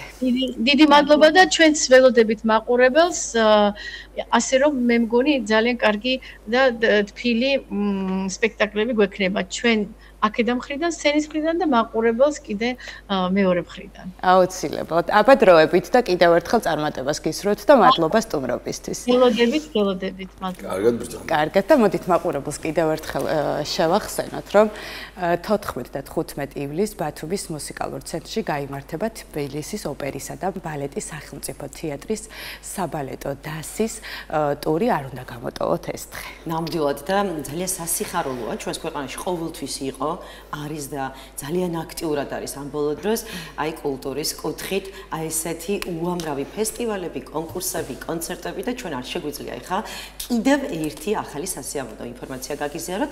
ეს არის ოზურგეთის სახელმწიფო დრამატული თეატრი უმასპინძელებს ნოდარ დუმბაძის მეხუთე საერთაშორისო თეატრალურ ფესტივალს, რომელიც წელს საიუბილეო 10 წლის იუბილეას აღნიშნავს და ფესტივალი 5-დან 15 ივლისის ჩათვლით მოიცავს 21 სპექტაკლს, 6 უცხოურ და 15 ქართული თეატრის მონაწილეობით, მათ შორის სპექტაკლები ნოდარ დუმბაძის, ასევე სხვა ქართველი კლასიკოსების ნაწარმოების მიხედვით და აღსანიშნავია ფესტივალის საერთაშორისო მასშტაბი. წელს პირველად სტუმრობს ისრაელი, ხოლო აზერბაიჯანიდან, ესპანეთიდან, ყაზახეთიდან, უზბეკეთიდან და საბერძნეთიდან ჩამოსული თეატრები ქართული მწერლობის მიხედვით დადგმულ სპექტაკლებს წარმოადგენენ, რაც ჩვენი ქვეყნისთვის უმნიშვნელოვანესია და ამ თემასთან დაკავშირებით ეხლა სტუდიაში უნდა მოვიწვიოთ ჩვენი სტუმარი, ბატონი ვასო ჩიგოგიძე, ოზურგეთის სახელმწიფო დრამატული თეატრის სამხატვრო ხელმძღვანელი. მოგესალმებით ბატონო ვასო. ბავშვებო, გაიხარეთ, მომნატრები ხარ. მნიშვნელოვანესი ფესტივალი ტარდება უკვე რამოდენიმე წელია. ჩვენ აღვნიშნეთ, რომ უცხოური ქვეყნიდანაც ძალიან ბევრი სასიხარულო სტუმარი მოდის. მოდით ვისაუბროთ ამ განვლილ წლებზე, რაც ფესტივალს შეეხება და რა მოლოდინია წელს. ძალიან დიდი მადლობა განვლილ წლებზე საუბრისათვის და გადასახედად მოგიტანეთ საკმაოდ დიდი საიუბილეო ბუკლეტი კი არა წიგნია უკვე, სადაც ხუთივე ფესტივალია თავმოყრილი და ეს საჩუქრად თქვენ ამ ჩვენს აფიშებთან ერთად და ეს კიდე ფლაიერები, ასე რომ შეგიძლიათ ამას გადახედოთ. შეგვიძლია მაყურებელსაც ვაჩვენოთ. და იქ არის დიდი აფიშა, სადაც 21-ვე სპექტაკლი და 22 დახურვა ეს შემიძლია გავშალო ყველა აფიშა. საკმაოდ დიდია, მაგრამ კარგია. ეს ძალიან სასიხარულოა. დიახ. რაც შეეხება ახალდაბეჭდილი აფიშის არომატი. რაც შეეხება ფესტივალში მონაწილეობს 21 თეატრი, როგორც ბრძანეთ, მათ შორის 6 უცხოური თეატრი. მოლოდინი ვქონდა რომ ჩინეთთან შეთანხმება მიღწეულიყო, ბოლოს რაღაცა შეიცვალა, მაგრამ სოფლიოში ბევრი რამეები იცვლება, ამიტომ ყოველ შემთხვევაში 21 სპექტაკლია, მათ შორის 16 სპექტაკლი გაიმართება ოზურგეთის სახელმწიფო თეატრის 3 სცენაზე, დიდი სცენა, მცირე სცენა, ექსპერიმენტული სცენა. ხოლო რაც შეეხება 5 სპექტაკლი, რადგანაც ჩემზე კარგად მოგეხსენებათ, რომ ნოდარი ჩვენი ბიჭია და განსაკუთრებით ჩოხატაური ამაყობს ამით, 5 სპექტაკლი გაიმართება ჩოხატაურში. და განსაკუთრებით ხაზგასასმელია, რომ ჩოხატაურში გაიმართება ძირითადად ნოდარის ნაწარმოებებზე შექმნილი სპექტაკლების ჩვენება. თქვენ წარმოიდგინეთ უზბეკეთიც კი დუმბაძეს ითამაშებს. ეს აღსანიშნავია ბატონო ვასო, და ასევე მნიშვნელოვანია როგორ შეირჩა წლევანდელი პროგრამა, რა კრიტერიუმებით. ეხლა კრიტერიუმებს რაც შეეხება მე ადრე ამ სტუდიაშიც მისაუბრია, მე ვარ ევრაზიის თეატრების ასოციაციის ერთ-ერთი დამფუძნებელი, 6 ქვეყანამ დავაფუძნეთ, დღეს ვართ 32 ქვეყანა და როტაციის პრინციპით, იმიტომ რომ წარმოუდგენელია წინა ფესტივალზე 8 უცხოური სპექტაკლი ვქონდა. წელს 6 უცხოური სპექტაკლი გვაქვს. როტაციის მიხედვით ვარჩევთ, იმიტომ რომ წარმოუდგენელია 32 ქვეყანა ერთად მიიღო ერთ ფესტივალზე 10 დღის განმავლობაში. მით უმეტეს, როცა პრიორიტეტი ქართული თეატრია მაინც და ვიწყებთ რუსთაველის თეატრით ხუთში, სხვათა შორის ბათუმის თეატრს ულოცავ წარმატებულ გასტროლს თესალონიკში და 8-ში ბათუმის თეატრი თამაშობს ჩვენს ფესტივალს. ეხლა რაც შეეხება როტაციას და რაზეც ვსაუბრობდი. ჩვენი უმთავრესი დევიზი, ჩვენი ლოგო არის ფესტივალის ნოდარ დუმბაძე ქართული მწერლობა. ამიტომ ჩვენ გამონაკლისის გარდა შეიძლება უცხოური თეატრი ერთი გამონაკლისი დაუშვათ, იმიტომ რომ ძალიან მოწადინებული ამ ფესტივალზე მოხდეს და აუცილებლად შემდგომი ფესტივალისთვის გააკეთებს ქართულ ნაწარმოებს. ძირითადი პრიორიტეტი არის ქართული მწერლობა. მე ამის წინაზე ეთერში ვთქვი, რომ ქართულ მწერლობას მართლა ჭირდება გადარჩენა და ეს ნიშა, რომელიც აღებული აქვს ამ ფესტივალს, პირველი ფესტივალი დავიწყეთ ესე ნოდარ დუმბაძე, მაგრამ პირველივე ფესტივალზე ვთქვით ნოდარ დუმბაძე და ქართული მწერლობა. ეხლა წარმოგიდგენიათ, ესე ვთქვათ, რომ აი ჩამოდის უცხოეთის თეატრი და ჩამოაქვს ბასა ჯანიკაშვილი, გოდერძი ჩოხელი, ნოდარ დუმბაძე, მიხეილ ჯავახიშვილი. თუ არა და წინააღმდეგ შემთხვევაში ჩვენ მათ ვეუბნებით, მოემზადეთ ქართული მწერლობის ნიმუშების დასადგმელად და მიგიღებთ ფესტივალზე. ამნიშნავია ბატონობას, რომ მათი შეხედულება და ინტერპრეტაცია ზუსტად. ეხლა რა ხდება ეს, რომ უმნიშვნელოვანესია, მაგრამ არის კიდევ ერთი ბედნიერება ის, რომ შარშან მწერალთა სახლმა ეს იდეა დიდი ხანია მუსირებდა კულტურის სამინისტროს მხარდაჭერით შექმნა ასეთი პროექტი. ქართული მწერლობა თეატრის სცენაზე, სადაც 5 რჩეულმა დრამატურგმა, მათ შორის ნინია სადღობელაშვილი და ასე შემდეგ, აღარ ჩამოვთვლი დრო რომ არ წაგართვათ, აიღო 10 ქართული მწერლობის, კლასიკური მწერლობის ნიმუში. გასცენიურა,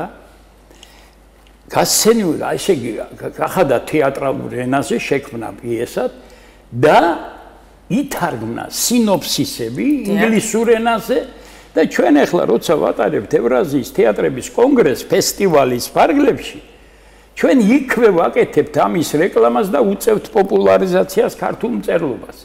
ვეუბნებით რომ დუმბაძე თუ თქვენთვის მეტნაკლებად ცნობილი იყო, ეხლა ჩვენ გვყავს ეგეთი კლასიკოსები და ეგეთი მწერლები.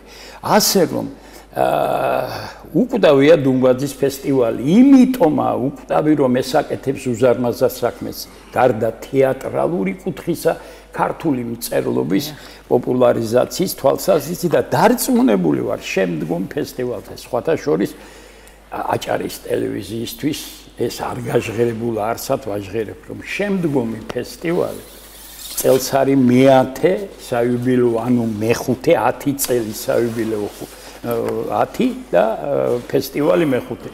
შემდგომი ფესტივალი გაიმართება მხოლოდ და მხოლოდ 2028-ში. ესე იგი 2 წელს ფესტივალი არ გაიმართება. 2 წელიწად. და 2028 არის ნოდარ დუმბაძე 100, ოზურგეთის სახელმწიფო თეატრი 160. და აი ამიტომ ამ სინოფსისების შეთავაზებით ვეუბნებით ამ ხალხს, რომ თქვენ თუ გინდათ იმ გენიალურ დროს ჩამოხვიდეთ, სადაც ნოდარ დუმბაძის 100 და ჩოხატაური ყოველთვის 14 ივლისი ნოდარის დაბადების დღეს არის ჩოხატაურის დღე და იმართება დიდი ზეიმები, ხოლო შემდგომ ჩოხატაურის მუნიციპალური თეატრი თამაშობს სპექტაკლს და ოზურგეთის თეატრი 160 წელსაც 15 ივლისს უკვე ვიზეიმებს. ბატონო ვასო, ჩვენ ნოდარ დუმბაძის სახელობის ფესტივალზე ვსაუბრობთ და არ შემიძლია ხაზი არ გაუსვა თავად ნოდარ დუმბაძის ნაწარმოებებს. რა არის ის შთამაგონებელი, აი ეს გარემოებები, როდესაც რეჟისორებს უნდებათ ზუსტად რომ აიღონ ნაწარმოებები და გაუზიარონ მაყურებლებს.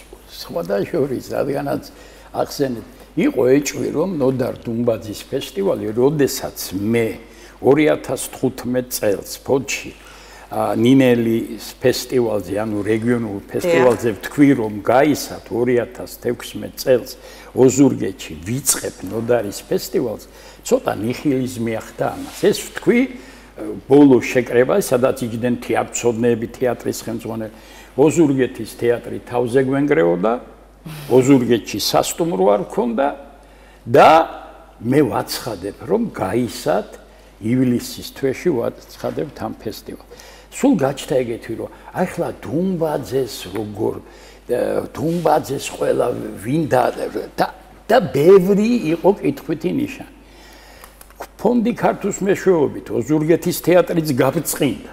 3 სცენა მაქვს, რადიო თეატრი მაქვს, ტელევიზიით გაწყობილი ჩაწერები, რადიო ჩაწერები. და ფესტივალიც ისე გაბრწყინდა, რომ რიგი დგას უცხოური თეატრების ამ ფესტივალზე ჩამოსაცვლელად. ჩვენ წინა ფესტივალზე 719 სტუმარი მივიღეთ. არ ვლაპარაკობ მაყურებელს, მაყურებელი თავისთავად გადაამრავლეთ 27 სპექტაკლი, საშუალოდ 500 კაცს. მაგრამ მე ვიძახე თვითონ რატომ იცით? სწორი ფორმა არ ჩამითვალოთ ხელყელაობაში. სწორი ფორმა იქნა შერჩეული იქნა არა მარტო დუმბაძე, ქართული მწერლობა, მაგრამ რაც შეეხება დუმბაძე, მსგავსი გუმანისტი, მსოფლიო მწერლობას იშვიათად ყავს ეს ერთი. და მეორე, ადამიანი, რომელსაც ასე უყვარდეს მიწა, მზე, ჰაერი და გული მეორე არ არის სოფლიო მწერლობაში. რა თქმა უნდა, არიან წარჩინებულები, მაგრამ რომელმაც ასე შეძლო ძალიან უბრალო ენაზე, ძალიან ადამიანურად ესაუბრა ყველაფერ ამაზე, იცით რა, როცა მე ამის პოპულარიზაციას ვაკეთებ ესპანეთში, პორტუგალიაში თუ სადღაც, მე ვეუბნები, მოდი აგერ წაიკითხეთ, აგერ და ნახეთ. და საკმარისია თუნდაც ერთი ნაწარმოები წაიკითხონ ჩემმა კოლეგებმა. იმ წუთას ხელს აწერენ იმას, რომ გვინდა თქვენს ფესტივალზე, მოდით როგორ ჩამოვიდეთ. ბევრ შემთხვევაში, მაგალითად, პორტუგალიაში ჩემი სადადგმო ჯგუფი ჩავედით. მაგრამ ესპანეთში თვითონ ჩვენ ვთავაზობთ მათ ასეთ რამეს. გნებავთ დახმარება, სრულიად უსასყიდლოდ გეხმარებით. გნებავთ სადადგმო ჯგუფი ჩვენი, გაძლევთ სადადგმო ჯგუფს, იმიტომ რომ ჩვენ ხომ ყოველწლიურად არ ვატარებთ ფესტივალს. ფესტივალს ამიტომ რომ მოვემზადოთ და ისინი მოემზადონ წელ ჩაგდებით ვატარებთ. აი ეს არის ის ხიბლი და შარმი რაც ნოდარს აქვს ჩვენ ბიძს და არ აქვს სხვას არავის და მე შემიძლია სრულიად ამამად თქვა. ეხლა ისიც უნდა ვთქვა რომ ეს ფესტივალი თავიდან ეს დააწესა ვასო ჩიგოგიძემ და ოზურგეთის თეატრმა. მე მიხეილ გიორგაძეს ვუხდი მადლობას იმ კულტურის მინისტრს რომელმაც დაიჯერა უშენობო უსასტუმრო თეატრში ფესტივალის ჩატარება დეკადით დავიწყეთ, მაგრამ ფესტივალად გადავაკეთეთ. და მადლობა მას თეატრულყიანს ვუხდი მადლობას, რომელმაც ოფიციალურად მემორანდუმის დონეზე სამინისტროს პატრონტაჟში აიყვანა ეს ფესტივალი და რა თქმა უნდა მოკლედ კულტურის სამინისტრომ დაიჯერა. დაიჯერა და მაგრამ დარწმუნებას კარგი გწოდია. თინათინ არა და თინათინ რუხაძემ პირიქით ფრთების შეასხახლა და გააძლიერა. ამას მოყვა გურიის მხარის ადმინისტრაცია, ეს ჩვენი რაიონები ანუ მუნიციპალიტეტები, იმიტომ რომ დამფუძნებელი არის კულტურის სამინისტრო, დუმბაძე ანუ ოზურგეთის თეატრი, ოზურგეთის მუნიციპალიტეტი, ლანჩხუთის მუნიციპალიტეტი. ბატონო ვასო, ასევე ძალიან მნიშვნელოვანია დასი, მსახიობები. ალბათ დიდი გულშემატკივრობით ელიან სტუმრებს და მათი დამოკიდებულება, იმიტომ რომ საკუთარ თეატრში, აი ამდენი სპექტაკლი, ამდენი რეჟისორი, ამდენი სტუმარი რო იქნება, აი ხა მათთვის ეს სასიხარულო ამბავია. ეხლა თუ კი ორი წუთი არსებობს კიდე. რა თქმა უნდა, მთელი თეატრი არის მობილიზებული, არა მარტო მსახიობები. მთელი შემოქმედებით ტექნიკური პერსონალი. მათ ძალიან უხარიათ, მაგრამ წლევანდელ ფესტივალამდე მე არ მივეცი ჩემ თეატრს უფლება მონაწილეობა მიიღო კონკურსში. ამ კონკურსზეც ვიტყვი. აუცილებლად ჩემი თეატრი ან ხსნიდა, ან ხურავდა ფესტივალს და მაყურებელიც და სპეციალისტებიც უცხოური ჟიური ყავს და ასე შერეული ჟიური, რატო არ მიიღო მონაწილეობა? მაგალითად არ მინდა ისე გამომი ჩემი გამარჯობათ ხალხო გიზო ჟორდანიას ბოშები და ასე შემდეგ ოზურგეთის თეატრის არასოდეს კონკურსში იმიტომ რომ არ ჩათვლილი იყო რომ კონკურსი აქვე მინდა ვთქვა ნოდარ დუმბაძის პრემია არ არსებობდა ადამიანებო საქართველოში ეგეთი პრემია არ იყო და Smart Capital ჯგუფმა დააფუძუნა პრემია რომელიც არის თანხობრივად ძალიან მაღალი ეს არ არის რეკლამა ეს არის დამოკიდებულება მადლიერება გვერდში დამიდგენ ადამიანები რომელმაც საკმაოდ დიდი პრემიები და პრიზები დააწესეს ეს მნიშვნელოვანია იმიტომ რომ სახებები განებილებულები არ არიან ამ კუთხით ეგ არის და ეხლა რა მოხდა წელს ოზურგეთის თეატრს მივეცი ცოტა სხვანაირი საშუალება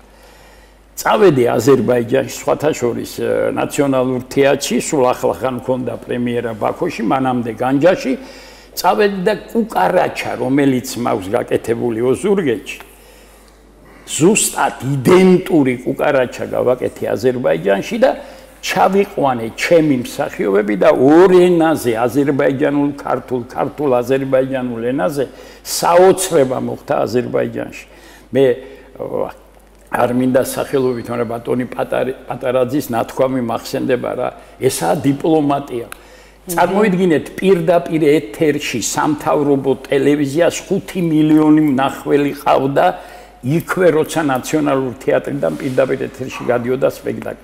აი ეხლა ეს სპექტაკლი ჩამომაქვს 12-ში და უკვე ოზურგეთელი მსახიობები აზერბაიჯანელებთან ერთად იღებენ. ამის გარდა მეორე კოპროდუქტი ოღმერთო რომელიც გავაკეთეთ მოზარდ მაყურებელთა თეატრთან ჩემი და მოზარდის მსახიობი ერთობლივი ნამუშევარი ამიტომ უკვე ოზურგეთელ მსახიობებს კონკურსში შესulis მე რა თქმა უნდა არა რეჟისორი არ შევა კონკურსში აი ესეთი ამის გარდა ფესტივალზე აი გითხარით ქართული მწერლობაზე ესე იგი კონგრესი ტარდება ევრაზიის თეატრების ასოციაციის ჩამოდიან ეს დრამატურგები ქეთი დუმბაძე ნინია და დრამატურგები ჩამოდიან და თვითონვე უწევენ პოპულარიზაციას ინგლისურ ენოვანი სინოფსისებით ამ ნაწარმოებებს და იქვე მსურველები თუ არა და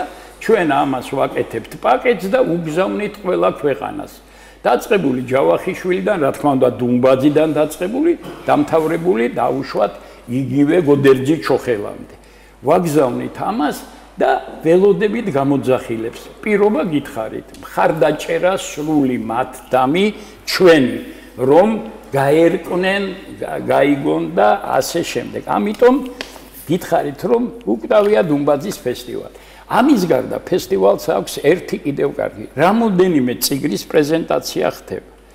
ჯერ ერთი მოხდება პრეზენტაცია საიუბილეო წიგნის 175 გვერდიანი ფესტივალის. ამის გარდა მოხდება ჩვენი ოზურგეთელი მარინა ჩხარტიშვილის პროფესორი მარინა ჩხარტიშვილის წიგნის საქართველოს ბოტანიკური ბაღი ამის პრეზენტაცია. აი ესე შარშან თან გარემოზე ზრუნავთ ხო? წინა ფესტივალზე მქონდა ბეჟან ნაკაიძის წიგნის პრეზენტაცია.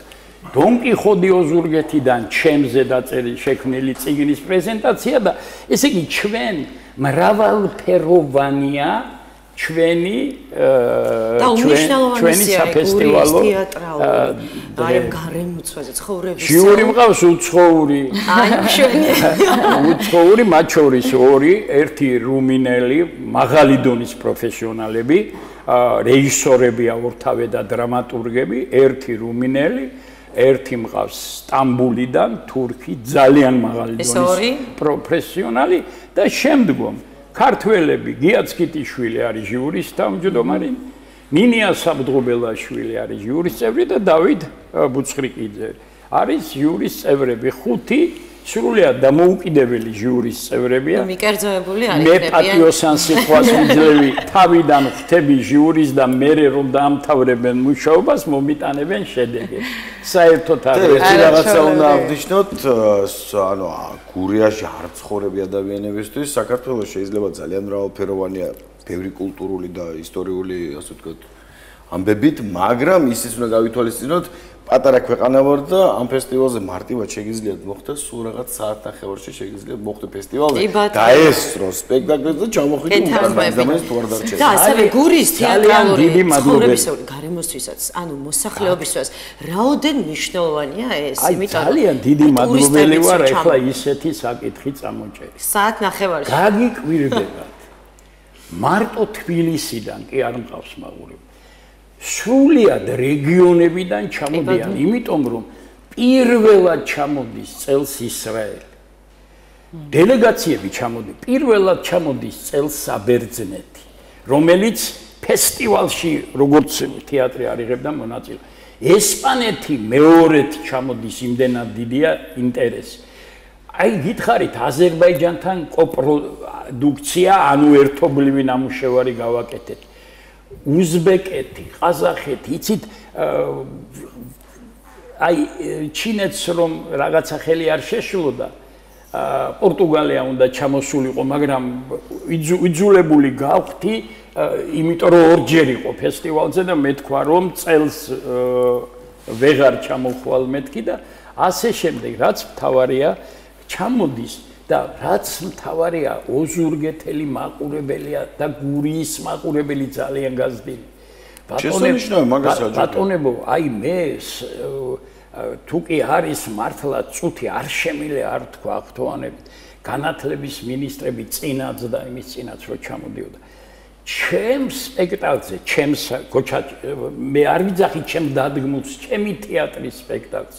6 მეს, რომელიც მიდის საათი და 50 წუთის შესვენების გარეშე, სკოლის მოსწავლეები ერთი ამოსუნ თქვით უყურებენ და როგორი აპლოდისმენტებით ამთავრებენ სპექტაკლს. ეს არ არის მარტო 6 მე. გურიის რესპუბლიკა 6 ილია, უკდავისული თუ ასე შემდეგ. ამას აქვს გაიზარდა საოცრად მაყურებელი. ამ 10 წელიწადში მაყურებელიც საოცრად გაიზარდა და ძალიან დიდი არეალი ჩამომსულელი ადამიანები. და ახსოვია ბატონებასო, მე ყოველთვის მსახიობებზე ვსაუბრობ ხოლმე, იმიტომ რომ ღერძია მსახიობები. მიუხედავად იმისა, რომ არ არის დაფასებული ეს პროფესია საქართველოში, ანუ ხელფასის სახით, იმდენად უყვარს ხელოვანებს თავისი საქმე და დილიდან საღამომდე შრომობენ და მართლა იმ ენერგიას დებენ, რაც მათი შინაგანი რესურსიდან მოდის. მინდა აღვნიშნო ბათუმის ხელოვნების უნივერსიტეტი, რომელმაც ძალიან ბევრი ნიჭიერი კადრი გაზარდა და ვიცი რომ თქვენთან არის თეატრში და მინდა ჩემს კოლეგებს ძალიან დიდი წარმატება მოსურვო. გაიხარეთ და ჩვენ ყოველთვის ვართ გახსნილები. ჩვენ ეხლა რეორგანიზაცია გვაქვს ფესტივალის შემდგომ თეატრში, ბარემ ამასაც გავაჟღერებ, რამდენ იმას ახალ ამბებს ვაჟღერებ, რეორგანიზაცია გვაქვს თეატრში და ესე იგი ივლისის ბოლოს ჩვენთან გამოცხადდება კონკურსი. მე არ ვიცი უცხო სიტყვები, მე ვიცი კონკურსი ქვია იმას, რომ თეატრში ხალხი უნდა მივიღოთ. გამოცხადდება კონკურსი და მე მზად ვარ 10 მსახიობი. ახალი თაობა, ახალგაზრდა. 10 მსახიობი მივიღო. მე კარი გახსნილი მაქვს. ოღონდ მე არ მაშინებს მაღალი პროფესიონალური დონე მათი. მთავარია სკოლა კონდეთ პროფესიონალიზმს შევიძენთ ერთად, ოღონდ უნდა უყვარდეს თეატრი. კი ბატონო, ეხლა დასში რამდენი მსახიობი ყავთ? ეხლა დასში ყავს, ჩამოვედი 20 მსახიობს. 27 მყავდა, მოხდა რაღაც გარკვეული ნაწილი, რომ ზოგიერთი წავიდა ამერიკაში, სადღაც. ეხლა მყავს 20 მსახიობი, მაგრამ ჩვენ 27 მსახიობზე წავალ და ამის გარდა კიდე მაქვს არასაშტატო 10 შტატი მსახიობი. მოწვეული მსახიობები. ასე რომ მაგის პრობლემა არ არის და მთავარში უნდა დაგეთანხმო. მსახიობია თეატრი. რა თქმა უნდა. მსახიობია ის ღერძი, რაზეც ყველანი ვაწყობთ ყველაფერს. ამიტომ მსახიობი ჩვენ ძალიან გვიყვარს. ხანდახან მსახიობებს შეიძლება ჩვენი სიყვარული. ჩვენ ვერ დაგეთანხმებით, მაგრამ შეუძლებელია. მე მაგალითად ადამიანი, როდესაც არის და შემდეგ კარგი მსახიობი, იმას არასოდეს შეიძლება. მე მაგალითად თქვენ ვერ წარმოიდგენთ, როგორ მიყვარხარ თქვენ და ბათუმის თეატრის მსახიობთა ჩემთვის ცნობილი ქუთაისის თეატრი, ჩემი ენდიდან, ევადან დაწყებული, ფოთის თეატრი, წარმოუდგენელია, ბატონებო, წარმოუდგენელია დიდი სიყვარულის გარეშე, იმიტომ რომ ჩვენ ვერავინ ვერ შევქმნით თუნდაც იმის ნაწილს, რაც მსახიობთან ერთად უნდა შეიქმნას. ძალიან დიდი მადლობა ბატონო ასო დღევანდელი სტუმრობისთვის და აღნიშნული ფესტივალისთვის. დამჭა რამე საქმე. ცოტა მერი შედეგი ვილაპარაკოთ. ეს გურულად მომნატრები ხართ მართლა. გილოცავთ რაღაც სიტუაციები, უმჯობესდება. კი ბატონო, დიდი მადლობა. მოკლედ ჩვენ კარგი ვქენით რომ მაქსიმალურად დრო დავთმეთ ამისთვის და მოკლედ დაგემშვიდობებით და რამდენიმე წამში სხვა თემით დაგიბრუნდებით. კი ბატონო. გაიხარეთ. მაგას გიტოვებთ პოლისფერს, აგი შეგიძლიათ აგიც მიამატოთ და ასე შემდეგ. დიდი მადლობა. დიდი მადლობა. მადლობა და დავბრუნდებით რამდენიმე.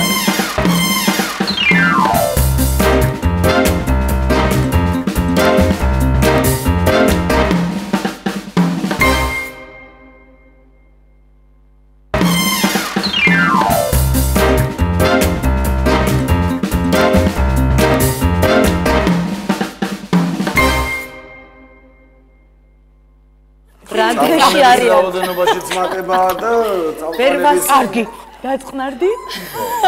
ეს არის მსოფლიო დღე და საინტერესო ისაა რომ თუ ისტორიულად გადავავლეთ თვალს სადღაც 10,000 წლის წინ მოკლედ ადამიანი დაუმეგობრდა მგელს. ბუნებრივია მგელი ასე არ გამოიყურებოდა და ადამიანისთვისაც და მგლისთვისაც იმ მომენტში სასიცოცხლო მნიშვნელობა ჰქონდა ამ მეგობრობას, იმიტომ რომ უკვე ძაღლი ასე ვთქვათ ზრუნავდა ადამიანებზე თეატრის სასაცილო ციკლში ადამიანებმაც დაიწყეს ზრუნვა ძაღლებზე, მაგრამ საბოლოო ჯამში გელი თუ ამად გადაიქცეოდა რასაც ახედავთ ალბათ თვითონ კონკურენტი გამოგიშთა ბუგისაში გასაშვები შეხედება ჩვენ ცხოველებს. მოდით. მოკლედ, ხო, პატა, იცი რა რაღაცა. ხო, ისე გამოვიდა, ანი ძალიან დიდი მადლობა რომ შემახსენე საკუთარი თავი, ასე გამოდის რომ ყურადღება გადავიტანეთ ცხოველებზე. და გვაგნიეს ცხოველები. წამყვანი წლების განმავლობაში და თავისი პატარა მეგობარი. მარკოსთან ერთად, რომელიც ყველაზე ჭკვიანად იქცევა ახლა ამჯერად. შვილი თქო უბრალოდ კი არ ქვია, ამას შვილს დაარქვე, ვერ მოისვენა ძაღლმა ერთად. დაბნეული იყურება. პირველ რიგში, ანი, ძალიან დიდი მადლობა შენ და მარკოს, რომ დღეს ჩვენი სტუმარი ხართ. მოდით დავიწყოთ, როგორ შეიქმნა ეს შენი და მარკოს თანაცხოვრების ისტორია, როგორ დაიწყო.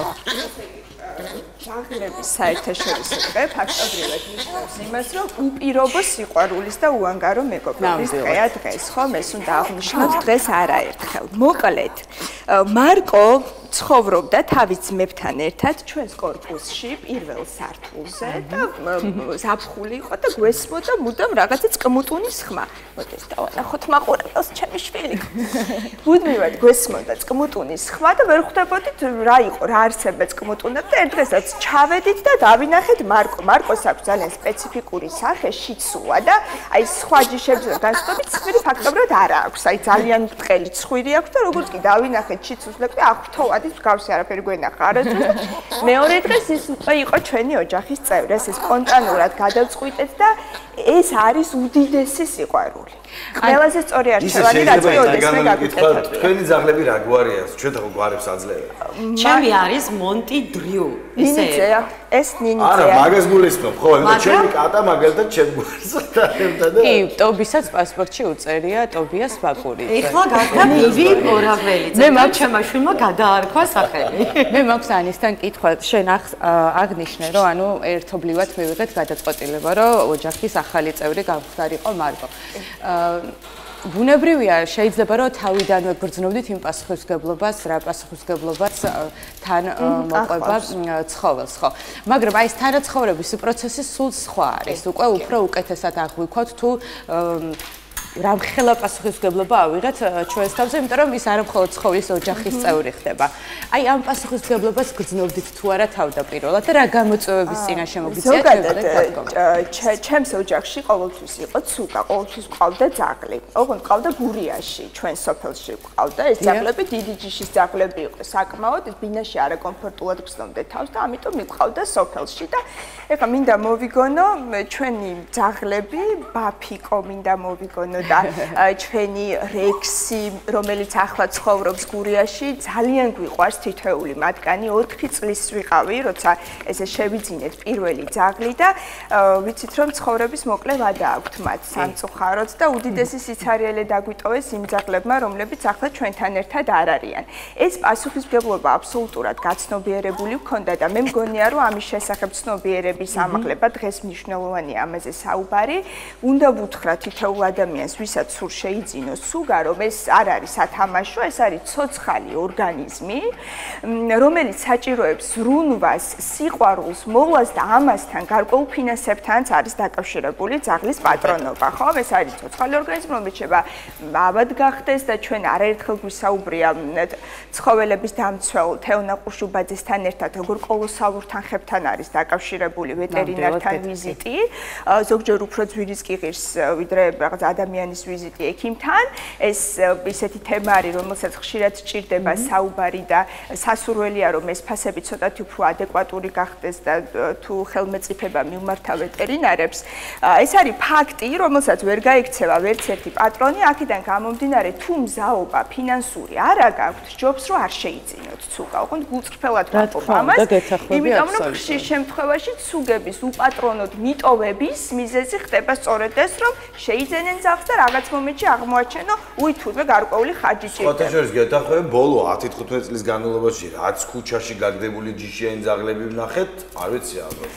ამდენი ჩვეულებრივი ასე ვთქვათ ნარევი ძაღლები არ გვინახავს მანამდე ჩვენ. კი, სხვათაშორის ეხლა საბერძნეთში რო ვიყავით, აღნიშნეთ კოლეგებმა, რომ აი ერთი მიტოვებული ძაღლი არ გვინახავს, აი ამდენი ხნის განმავლობაში და ცოტათი გული მწყდება, რომ საქართველოში ეს პრობლემა არის და ასევე აღსანიშნავია, აი მომსახურება თუნდაც ექიმთან ვიზიტი, აი თუნდაც საკვები, ალბათ ყოველთვის არ არის ხელმისაწვდომი, მართლაც ძალიან ესეთი თანხა ღირს, ნუ კოლოსალური თუნდაც აი კბილი რო ატკივდეს, ან თუნდაც რაღაც ოპერაცია დაჭირდეს და ვისაც არ აქვს ამის საშუალება, პირველ რიგში მსგავს დეტალებზე უნდა დაფიქრდნენ, იმიტომ რომ შეიძლება მე ამ პრობლემებმა გამოიწვიოს აი ეს პრობლემა, რასაც ვაწყდებით დღევანდელ დღეს. ელემენტარულად ისიც უნდა აღნიშნოთ, ბარემ ძაღლი შეიძლება არ მყავს, მაგრამ კატა ყავს და ამბავში, ანუ თავარი არის ის, რომ არ დაგვავიწყდეს, რომ ეს ცხოველები ჩვენ ბუნებიდან თავის დროზე ამოვგლიჯეთ, ასე ვთქვათ. სხვადასხვა ფორმა მივეცით სელექციის და ესენი ბუნებისთვის საერთოდ არ არის. ეს არის კონკრეტულად ასე ვთქვათ, დასახლებული პუნქტების ცხოველები, ხო, ის კატები რაც ყავს, ის ძაღლები რაც ყავს და შესაბამისად ჩვენი პასუხისმგებლობა ორმაგია მათ. იმიტომ რომ ესენი ადამიანის გარშე ფაქტობრივად ვერ არსებობენ ასეთი სახით. იმიტომ რომ შეიძლება სვერპლი გახდეს, ნუ არ ბეღლავის ბეღურის. მე მიხარია რომ ჩვენ ხშირად საახალწლო დღეებში ვსაუბრობთ იმის შესახებ რომ ფოიერვერკები და ეგრეთ წოდებული შუშხუნები ნაკლებად გამოვიყენოთ, იმიტომ რომ ის საფრთხეს უქმნის ცხოველებს, რადგან მათი შინიათ და შეიძლება რომ ცხოველს უბრალოდ გული გაუჭდეს და მე მართლა შევამჩნიე ეს ტენდენცია რომ საახალწლო ბევრმა იგრძნო ეს პასუხისმგებლობა და იყო ნაკლებად დოზის ფოიერვერკები და რაღაცა მე იმედება რომ ინფორმირებულობას ალბათ ვამაღლებთ რა მედიას აქვს ძალიან დიდი პასუხისმგებლობა ამ კუთხით მიხარია ისიც რომ უკვე ბევრ ოჯახში არის შინაური ცხოველი ამ პასუხისმგებლობასაც აცნობიერებენ და კიდევ ერთი რამ მინდა აღვნიშნო ზაფხულია და მიმართავ მათ ვისაც აქვთ კვების ობიექტების მენეჯერებს ძალიან გთხოვთ ესე მარტივ კონტეინერში წყალი დაასხით და ობიექტის წინ დაადეთ ამას რავი ჭირდება 1 წუთი და ეს კონტეინერები კონტეინერები ფიქრობ ყველა კვებით ობიექტი არის იმიტომ რომ ზაფხულში განსაკუთრებით დეჰიდრატაციას განიცდიან ცხოველები ამიტომ ნიშანდობლივია ამის გათვალისწინება ანუ იცი რა მაინტერესებს სხვადასხვა ბარდო ცხოველებზე არა ამბავი ანუ იგივე ფოიერვერკები ახალი წლის გარდა კიდე ღამის 12 საათზე რო აგიტყდებათ და ეს ფოიერვერკების სროლა ჯარიმაც არშველის ამას ანუ ადამიანებსაც ეძინებათ ამ ქალაქში 150,000 ცხოვრობდა აქამდე ახლა 250,000 ცხოვრობდა ამდენი ადამიანის ძილი ფრთხება უბრალოდ თქვენი ერთი ხუშტურის გამო აი პატას ხათაშორის 10 საათამდე გაისროლეთ ან თავი შეიკავეთ აი ჯიშ ჩემი ჩვენი ხდება გული ბავშვები ყავდა კი მოქალაქეობრივ ხათაშორის აი იორკებს ძალიან ეშინიათ ფეიერვერკების ისეთი სუსტი გული აქვს ალბათ მეც იორკი ვარ იმიტომ რომ მეც მეშინია ისეთი სუსტი გული აქვს რომ ბევრი ცუდი ფაქტი ყოფილა მსგავსი ჯიშის სახლებზე და წელს მართლაც არისო აი ესე ძალიან აქტიურად და არის სასიხარულო ეგ ამბავი. კი, როგორც აღმოჩნდა, აი ამ თქვა და დავეთანხმები, რომ ცნობიერება ოპისტებით ამაღლდა და ძალიან საინტერესო თემას შევეხეთ. როგორ ფიქრობთ, მე არ ვიცი რამდენად დავეთანხმებით ბოლო წლების განმავლობაში განსაკუთრებით, რაც უფრო მოიმატა ცხოველების რაოდენობამ, როგორც ოჯახში, ასევე ქუჩაში მით უფრო მეტი ცხოველთა დამცველი გახდა. ჩვენ, ანუ მედიაც ძალიან დიდ როლს თამაშობს, ასევე სოციალური ქსელი და რაღაცნაირად მოქალაქეობრივი პასუხისმგებლობაც ამ მიმართულებით გაიზარდა. აი ამ ყველაფერმა ერთად რო შევაჯამოთ და დასკვნის სახით ვთქვათ, შეცვალა თუ არა ადამიანების დამოკიდებულება ცხოველების მიმართ, როგორ ფიქრობთ? იცი რა არის სოფო, ზოგჯერ გონია რომ კი და პოზიტიური მოლოდინები მაქვს, მაგრამ რაღაც მომენტში აღმოვაჩენ რომ იქნებ ეს ილუზია, იმიტომ რომ ჩემი თვალით მინახავს პატარა ბავშვები, 6-7 წლის ბავშვები, როგორ ვანდალურად, უმობლად ექცევიან კატებს, პატარა ლეკვებს ქუჩაში. და მარტივი შეკითხვა მიჩნდება, რომ აი რატომ გინდა რომ მაწვალო? ეს პრობლემა მოდის უკვე ოჯახიდან, ხომ? და რაღაცა სიღრმეებში ჩავყავართ და რაღაც ფესვებში ჩავყავართ. ამ პრობლემას და ეს არის ძალიან კარგი საკვლევი მასალა. თუმცა მაინც მგონია რომ ტენდენცია უკეთესობისკენ მიდის, იმიტომ რომ იგივე სოციალური ქსელები, იგივე მედია, კიდევ ერთი რამ მინდა აღვნიშნო, ბევრმა ადამიანმა კეთილი ნება გამოიჩინა თავისი ხელით შექმნეს ეს ცხოველთა თავშესაფარები და ასე თუ ისი ადეკვატურ პირობებში ცხოვრობენ ცხოველები, ხომ? სასურველია რომ ამ ყველაფერს ქონდეს მასშტაბური სახე, სასურველია რომ სახელმწიფო ზრუნავდეს ამას, იყოს უზარმაზარი ცხოველთა თავშესაფარი, მიტოვებული სეუდიანი სიყვარულებისთვის, რომელთაც ექნება შესაძლებლობა ადეკვატურ პირობებში გააგრძელონ ცხოვრება და ასე მიმართავ მათ ვისაც სურს რომ შეიძინოს ცუგა, იმაზე უკვე ვისაუბრეთ რომ ეს არის პასუხისმგებლობა და გარკვეულ ფინანსებთან დაკავშირებული პასუხისმგებლობაც და ამასთან სასურველია რომ შეიძინოთ ცუქა თავშესაფრიდან. იმიტომ რომ აი ამაზე დიდი სიკეთე და მადლი რა უნდა იყოს, ხო? როცა მიტოვებულ ცუქას შეიძენ და დაიწყებს ახალ ცხოვრებას სიყვარულში და მეგობრულ გარემოში. ჩემთვის ძალიან ემოციური ამ თემას საუბარი. მოდი ახლა ჩვენც რომ მოვიყვანეთ სტუმრად სოფო ჩვენი პატარა 4 ხალ მეგობრები. აღვნიშნოთ აი მაგალითად ტობი. როგორია ტობი? ეს ეტყობა რომ ძალიან მშვიდი და როგორც ყოველთვის ყველა ტობის ისტორია ცოტა ისეთი უცნაური იყო ამავდროულად, იმიტომ რომ ხა ჩემს ოჯახში წარმოუდგენელი იყო თუ მაგალითად ერთ დღეს ცხოველი შემოაბიჯებდა ფეხს და ის ის გახდებოდა ოჯახის წევრი და რატომღაც არც არავის არ გაგვჩენია სრული, იმიტომ რომ ალბათ თავიდანვე ვიაზრებდით, რომ რამხელა პასუხისგებლობა იყო ეს. თუმცა ერთ მშვენიერ დღეს ტობი უკვე 5 წლის არის. ზუსტად შემიძლია თარიღი ვთქვა 4 წელი და 8 თვეა, 9 თვეა ის რაც ჩვენთან ერთად იმყოფება.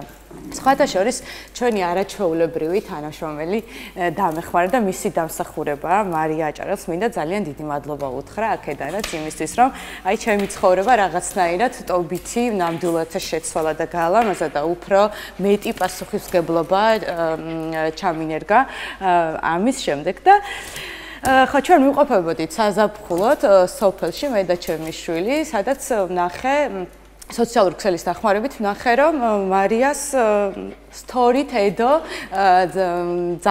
ამათი ვიდეო და როგორც კი დავინახე მივხვდი რომ ეს მინდოდა და მივწერე რომ მარია მეთქი ეს ძაღლი მინდა თქო ძალიან მეთქი და მითხრა რომ ეს ძაღლი უკეო გაყიდულიაო და ელოდებაო პატროსო თუმცა მარიას თავად არ ყავს ძაღლი ნუ მისი მეგობრისგან ქონდა ეს ვიდეო ატვირთული და მეთქი რა სამწუხაროა თქო და მე შემეხმიანა 3 დღის მერე რომ თუ გინდა ისევ შეგვიძლია რომ დაველოდოთ შეს ჩამოსვლას და შემდეგ წაიყვან. და მე ჩვენ გადავწყვიტეთ რომ მანამ სანამ მე ბათუმში დავბრუნდებოდი ძაღლს შეურჩიეთ სახელი, იმიტომ რომ უმჯობესი იქნებოდა რომ უკვე ცოდნოდა თუ რა ქვია, რომ ჩემთან მას შემდეგ რაც ჩემთან გადმოვიდა და რომ დაუძახებდი ტობის რო უკვე რეაქცია ქონოდა და მოკლედ აი ესე იმის შემდეგ ჩვენი სრულფასოვანი ნამდვილად ოჯახის წევრი არის, რომელსაც თუ ავად გახდება, გარდა იმისა რომ რა თქმა უნდა ძაღლს თავისი პრეპარატები აქვს სამკურნალო, მაგრამ ადამიანის მედიკამენტებიც ჩვეულებრივად მოქმედებს ცხოველებზე თუ ჯანმრთელობის პრობლემა შეექმნათ და ერთადერთი გული იმაზე მტკივა, რომ აი ვერ ლაპარაკობს, თუმცა ხანდახან ის წარმოდგენაც მაქვს, რომ აი ეხა უკვე ენას ამოიდგას. აი სხვათა შორის სოციოექსელები ახსენეთ არის სხვა ჯგუფი ხო? აი პუდელების, შიცუების ჯგუფი, სადაც ვაზიარებთ ჩვენს გამოცდილებას და ესე ძალიან დიდი შეღავათი და შვება გამდინარე იქიდან. როცა გვაქვს კითხვები იგივე რომელი პრეპარატი მივცეთ ჩვენ სუგას ავადობის დროს, რა თქმა უნდა, კონსულტაცია ჯობია ვეტერინართან, თუმცა სხვისი გამოცდილების გაზიარებაც მნიშვნელოვანია. ეხლა შიცუებისთვის დამახასიათებელია უმადობა, ძალით ხელით ვაჭმევთ ჩვენ მარკოს, ამას დიდ პრობლემად მივიჩნევდით და შემდგომ მივხვდით რომ ბევრ შიცუს აქვს მსგავსი ცხოვრების ნირი და დამშვიდდით. ხო, აქედან გამომდინარე მსგავს ჯგუფებში აქტიურობაც მნიშვნელოვანია ჩვენი გამოცდილება გავუზეოთ სხვა მშობლებს. კი ბატონო, გეცახვები და ახლა მოგვიყევი შენ თქვენი ისტორია როგორი იყო შეხვედრის ბავშვობიდან ოჯახში არც მე მქონდა უფლება რომ ძაღლი მყოლოდა. რაღაც ბიზნესებიდან გამომდინარე, თუმცა ყოველთვის მიყვარდა ცხოველები და სურვილი მქონდა რომ ყოველთვის მყოლოდა. აი, როდესაც პატარა ვიყავი, მე მახსოვს მამამ მოიყვანა ესეთი პატარა შავი ლეკვი, რომელიც ერთ კვირაშივე წაიყვანეს სოფლად რაღაც მიზეზების და გამო და მქონდა სურვილი რომ ზრდასრული როდესაც გავხდებოდი აუცილებლად მყოლოდა აი 4 ფეხა მეგობარი და როდესაც შვილი გამიჩნდა ის რომ ჩემი ოცნება ამესრულებინა და ჩემი შვილისთვისაც მიმეცა ეს ბედნიერი წუთები ყველაზე პატარა ძაღლი მომძიე ცოტა შიში მქონდა დიდი ძაღლების სოციალურ ქსელში და ეს იყო იორკის ჯიში. იორკის ჯიში, რომელსაც აი ბეწვი აქვს ისეთი, რომ ალერგიას არ იწვევს, იმიტომ რომ ჩემ ქალიშვილს აი ეს რაღაც პატარა ალერგიული ფონი ჰქონდა და სპეციალურად შევიძინი აი ამ კუთხით და როდესაც ვეძებდი, სხვათა შორის რამოდენიმე გოგო იყო და ერთადერთი ბიჭი ზუსტად აი ამ დედმამისგან და მითხრეს, რომ ყველაზე წყნარი ძაღლიაო, ყველაზე წყნარი. ვერ დაგეთახვები მე. ეს იმიტომ რომ ეხა ტობის ხედავს და უნდა ურთიერთობა ძალიან უყვარს მეგობრობა.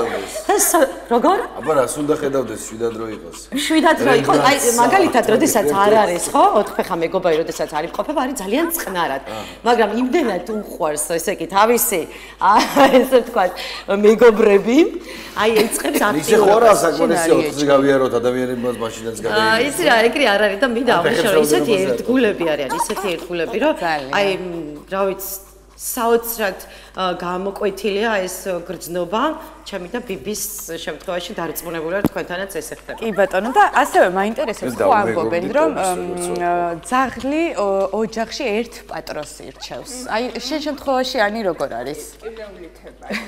მე გავაჩინე მარკო ასე ვიწაქ ეს არის ჩემი შვილი მე ვზრუნავ მას თითოეული ოჯახის წევრი ზრუნავს მართლა ყველა ძალიან გვიყვარს ყველას ერთნაირად ძალიან გვიყვარს თუმცა მარკოს ყავს თავისი ფავორიტი ეს არის ჩემი და რომელიც ხოლოს თბილისში ორ თვეში ერთხელ ჩამოდის ხოლმე ბათუმში საკმაოდ ისეთი მოკლევადიანი ვიზიტები აქვს მიუხედავად ამისა აი ნანუკათი ტკბება ის ერთი კვირა ნანუკასთან გატარებული არის მისთვის ბედნიერება სეირნობენ ერთობიან ხო ცოტა ვეჭვიანო პირველად ვიგრძენი ცხოვრებაში ეჭვიანობას არ ვარ ეჭვიანი ადამიანი მაგრამ ცოტა ვეჭვიანო ალბათ ფიქრობთ რომ ხალხსაც მოვისიყვარულებ იმიტომ რომ უნდა წავიდეთ ხო შეიცვალა მეც ხო გიყვარვა ჩვენ შემთხვევაშიც ესე რაღაცად მე ვფიქრობ რომ უფრო დამოკიდებული ჩემზეა მაგრამ ოჯახის თითოეული წევრი უყვარს ძალიან არა ბიბი ჩემზეა სადაც არ უნდა წავიდე მომყვება ის ნახშე დავდივარ ბიბი მომყვება გავივილი მომყვება მოგეთ კატებზე რო იქნება ლაპარაკი მე მეჩვენე ვიღა არა მოცემულობა ერთი და იგივე აბსოლუტურად მოცემულობა ახლა ჩვენ ძაღლების დღეა თორე იგივე მოვლა საჭიროებენ კატებით და ნებისმიერი შინაური ცხოველი მე მყავდა ზღვის გოჭი და სამწუხაროდ ჩემი ზღვის გოჭი როცა გახდა ავად ერთ-ერთმა ვეტერინარმა ბათუმში როცა მივუყვანე ზღვის გოჭი ასე პასუხი გამცა რომ ესო რა არისო კაცო ესო საერთოდ ცოცხალი არსება თუ არ ძაღლქვამო მე მხოლოდ ძაღლებს და კატებს კურნალობო და ამ მიმართულებითაც გვაქვს გასაზრდელი ცნობიერება იმიტომ ზღვის გოჭები ზაზუნები ისინი ცოცხალი არსებები არიან ბუნებრივად და საჭიროებენ იგივე სამედიცინო მომსახურებას როცა ავადობენ და ასევე უნდა აღვნიშნოთ რომ რა თქმა უნდა ყველა მიცის რომ ძაღლს დაახლოებით ორჯერ სამჯერ მაინც ჭირდება გარეთ გასეირნება და მე როგორც ვაკვირდები მიმდინარე პროცესებს ქუჩაში ვგრძნობ რომ აი ამ გასეირნებას რაც მოსდევს ამ მიმართულებით ჩვენი კულტურაც ერთიორად გაიზარდა თქვენ როგორ ფიქრობთ კი მარკოს არ უყვარს სეირნობა ძირჩად სახლშია წევს და ძინავს ეს ძალიან მშვიდი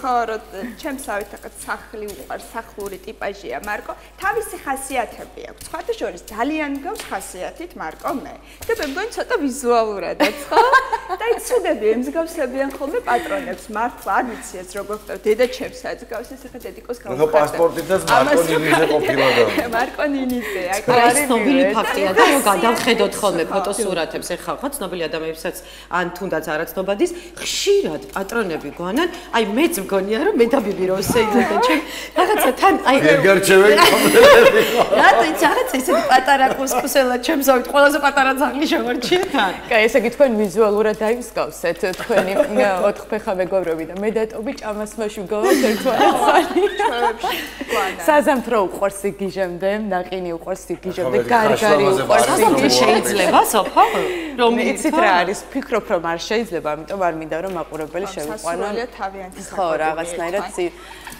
არ არის სასურველი ზოგადად არ არის სასურველი იმ საკვებით იკვებოს რითიც ბროკოლი გარდა ვაშლისა და სტაფილოსი რომელიც ძალიან უყვართ და ნუ არც თუ ისე ცუდი არის თუ მიიღებენ ვიტამინებია ბოლო-ბოლო და ხან გაანედირო ხოლმე მოკლედ ძალიან დიდი მადლობა ხალხო ძალიან სასიხარულო და ისეთი აურა და დაბნეული ხარ არა განცდა ისეთი რომ აი გეფერება ძაღლი რომელიც ნუ თითქმის არ გიცნობს ხო ხოხტები ვიღაცა მშვიდა და არცეთი არ იკბინება ანუ ეს რაღაცა ესეთი კეთილშობილურიც ისინია დამოკიდებულება ჩემთან და მე მიხარებ ხო კი და გადაცემის ბოლოს ანი მინდა შენი რჩევა და რეკომენდაცია მისცე იმ ადამიანებს რომლებიც ახლაც ფიქრის პროცესში არიან თუ როგორ მოიქცნენ და შემოიყვანონ თუ არა ოთხფეხა მეგობარი კიდევ ერთხელ ვიმეორებ მეგობრებო მნიშვნელოვანია პასუხისმგებლობის დავალდებულების გაცნობიერება ფინანსებზე ვისაუბრეთ გარკვეული ბიუჯეტი თვიურად აუცილებელია რომ გამოიყოს სუგასთვის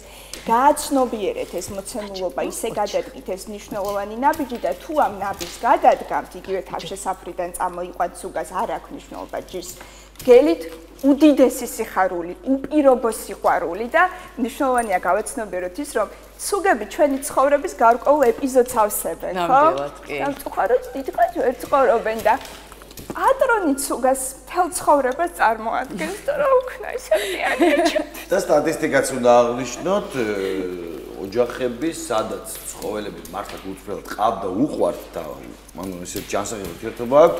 გაცილებით ჯანსაღი ოჯახებია და იქიდან წამოსული ადამიანები ყოველთვის უფრო დიდი ჰუმანურობით გამოირჩევიან. ეს არ არის ბოლო 5 წლის სტატისტიკა, ყოველთვის ასე იყო და სასურველია, რომ ჩვენ საუბრობდით ბავშვებზე, რომლებიც ექცევიან დესპოტურად ცხოველებს, როცა ვიყოლიებთ სახლში ბავშვს და სასურველია ცხოველს, მართლა სწავლობს ადამიანი პატარა ასაკიდან ცხოველის სიყვარულს, პატრონობას, აი ამ პასუხისმგებლობას, ამიტომ აი ამ სიყვარულში გავზარდოთ ჩვენი შვილები მნიშვნელოვანი. ბატონო, ჩვენ კი დავემშვიდობებით ახლა მაყურებელს, იმიტომ რომ არ გადავაშოროთ დროს, აბათაც თავისი გრაფიკი აქვს ცხოველებსაც და ჭირდებათ მოვლა ყובה და ასე შემდეგ. ასე რომ დიდი მადლობა იმისთვის, რომ ჩვენთან ერთად იყავით ამ საათნახევრის განმავლობაში. და მარკოს იხილავე, ხო? ესეც აღნიშნოთ, რომ გადაცემის ხუთში უკვე 2 წელია გვევლინება ჩვენი მარკო. მარკოს თუ აინტერესებს, რაზე ვლაპარაკობდით, შეუძლია გადაახსენოს Facebook-ზე და თავიდან იგულოს. ერთამეს დავამატებ თვისებებს, რაც შეეხება და ბიბის სხვათა შორის მსახიობია, იმიტომ რომ ფილმშიც არის გადაღებული და აი ამაში მგავს მე. მე მაინტერესებს ძაღლების გადაცემა რო იქნება, სადაც ილაპარაკებს საკუთარ პატრონებზე, მაგალითად, აი სოფოს მაგალითად ასე. კარგით, კარგით. კარგად, ძაღლები შემოდგენ, შედობებით ხოლმე შეხვდებით, ეს რა თქმა უნდა. ბედნიერად.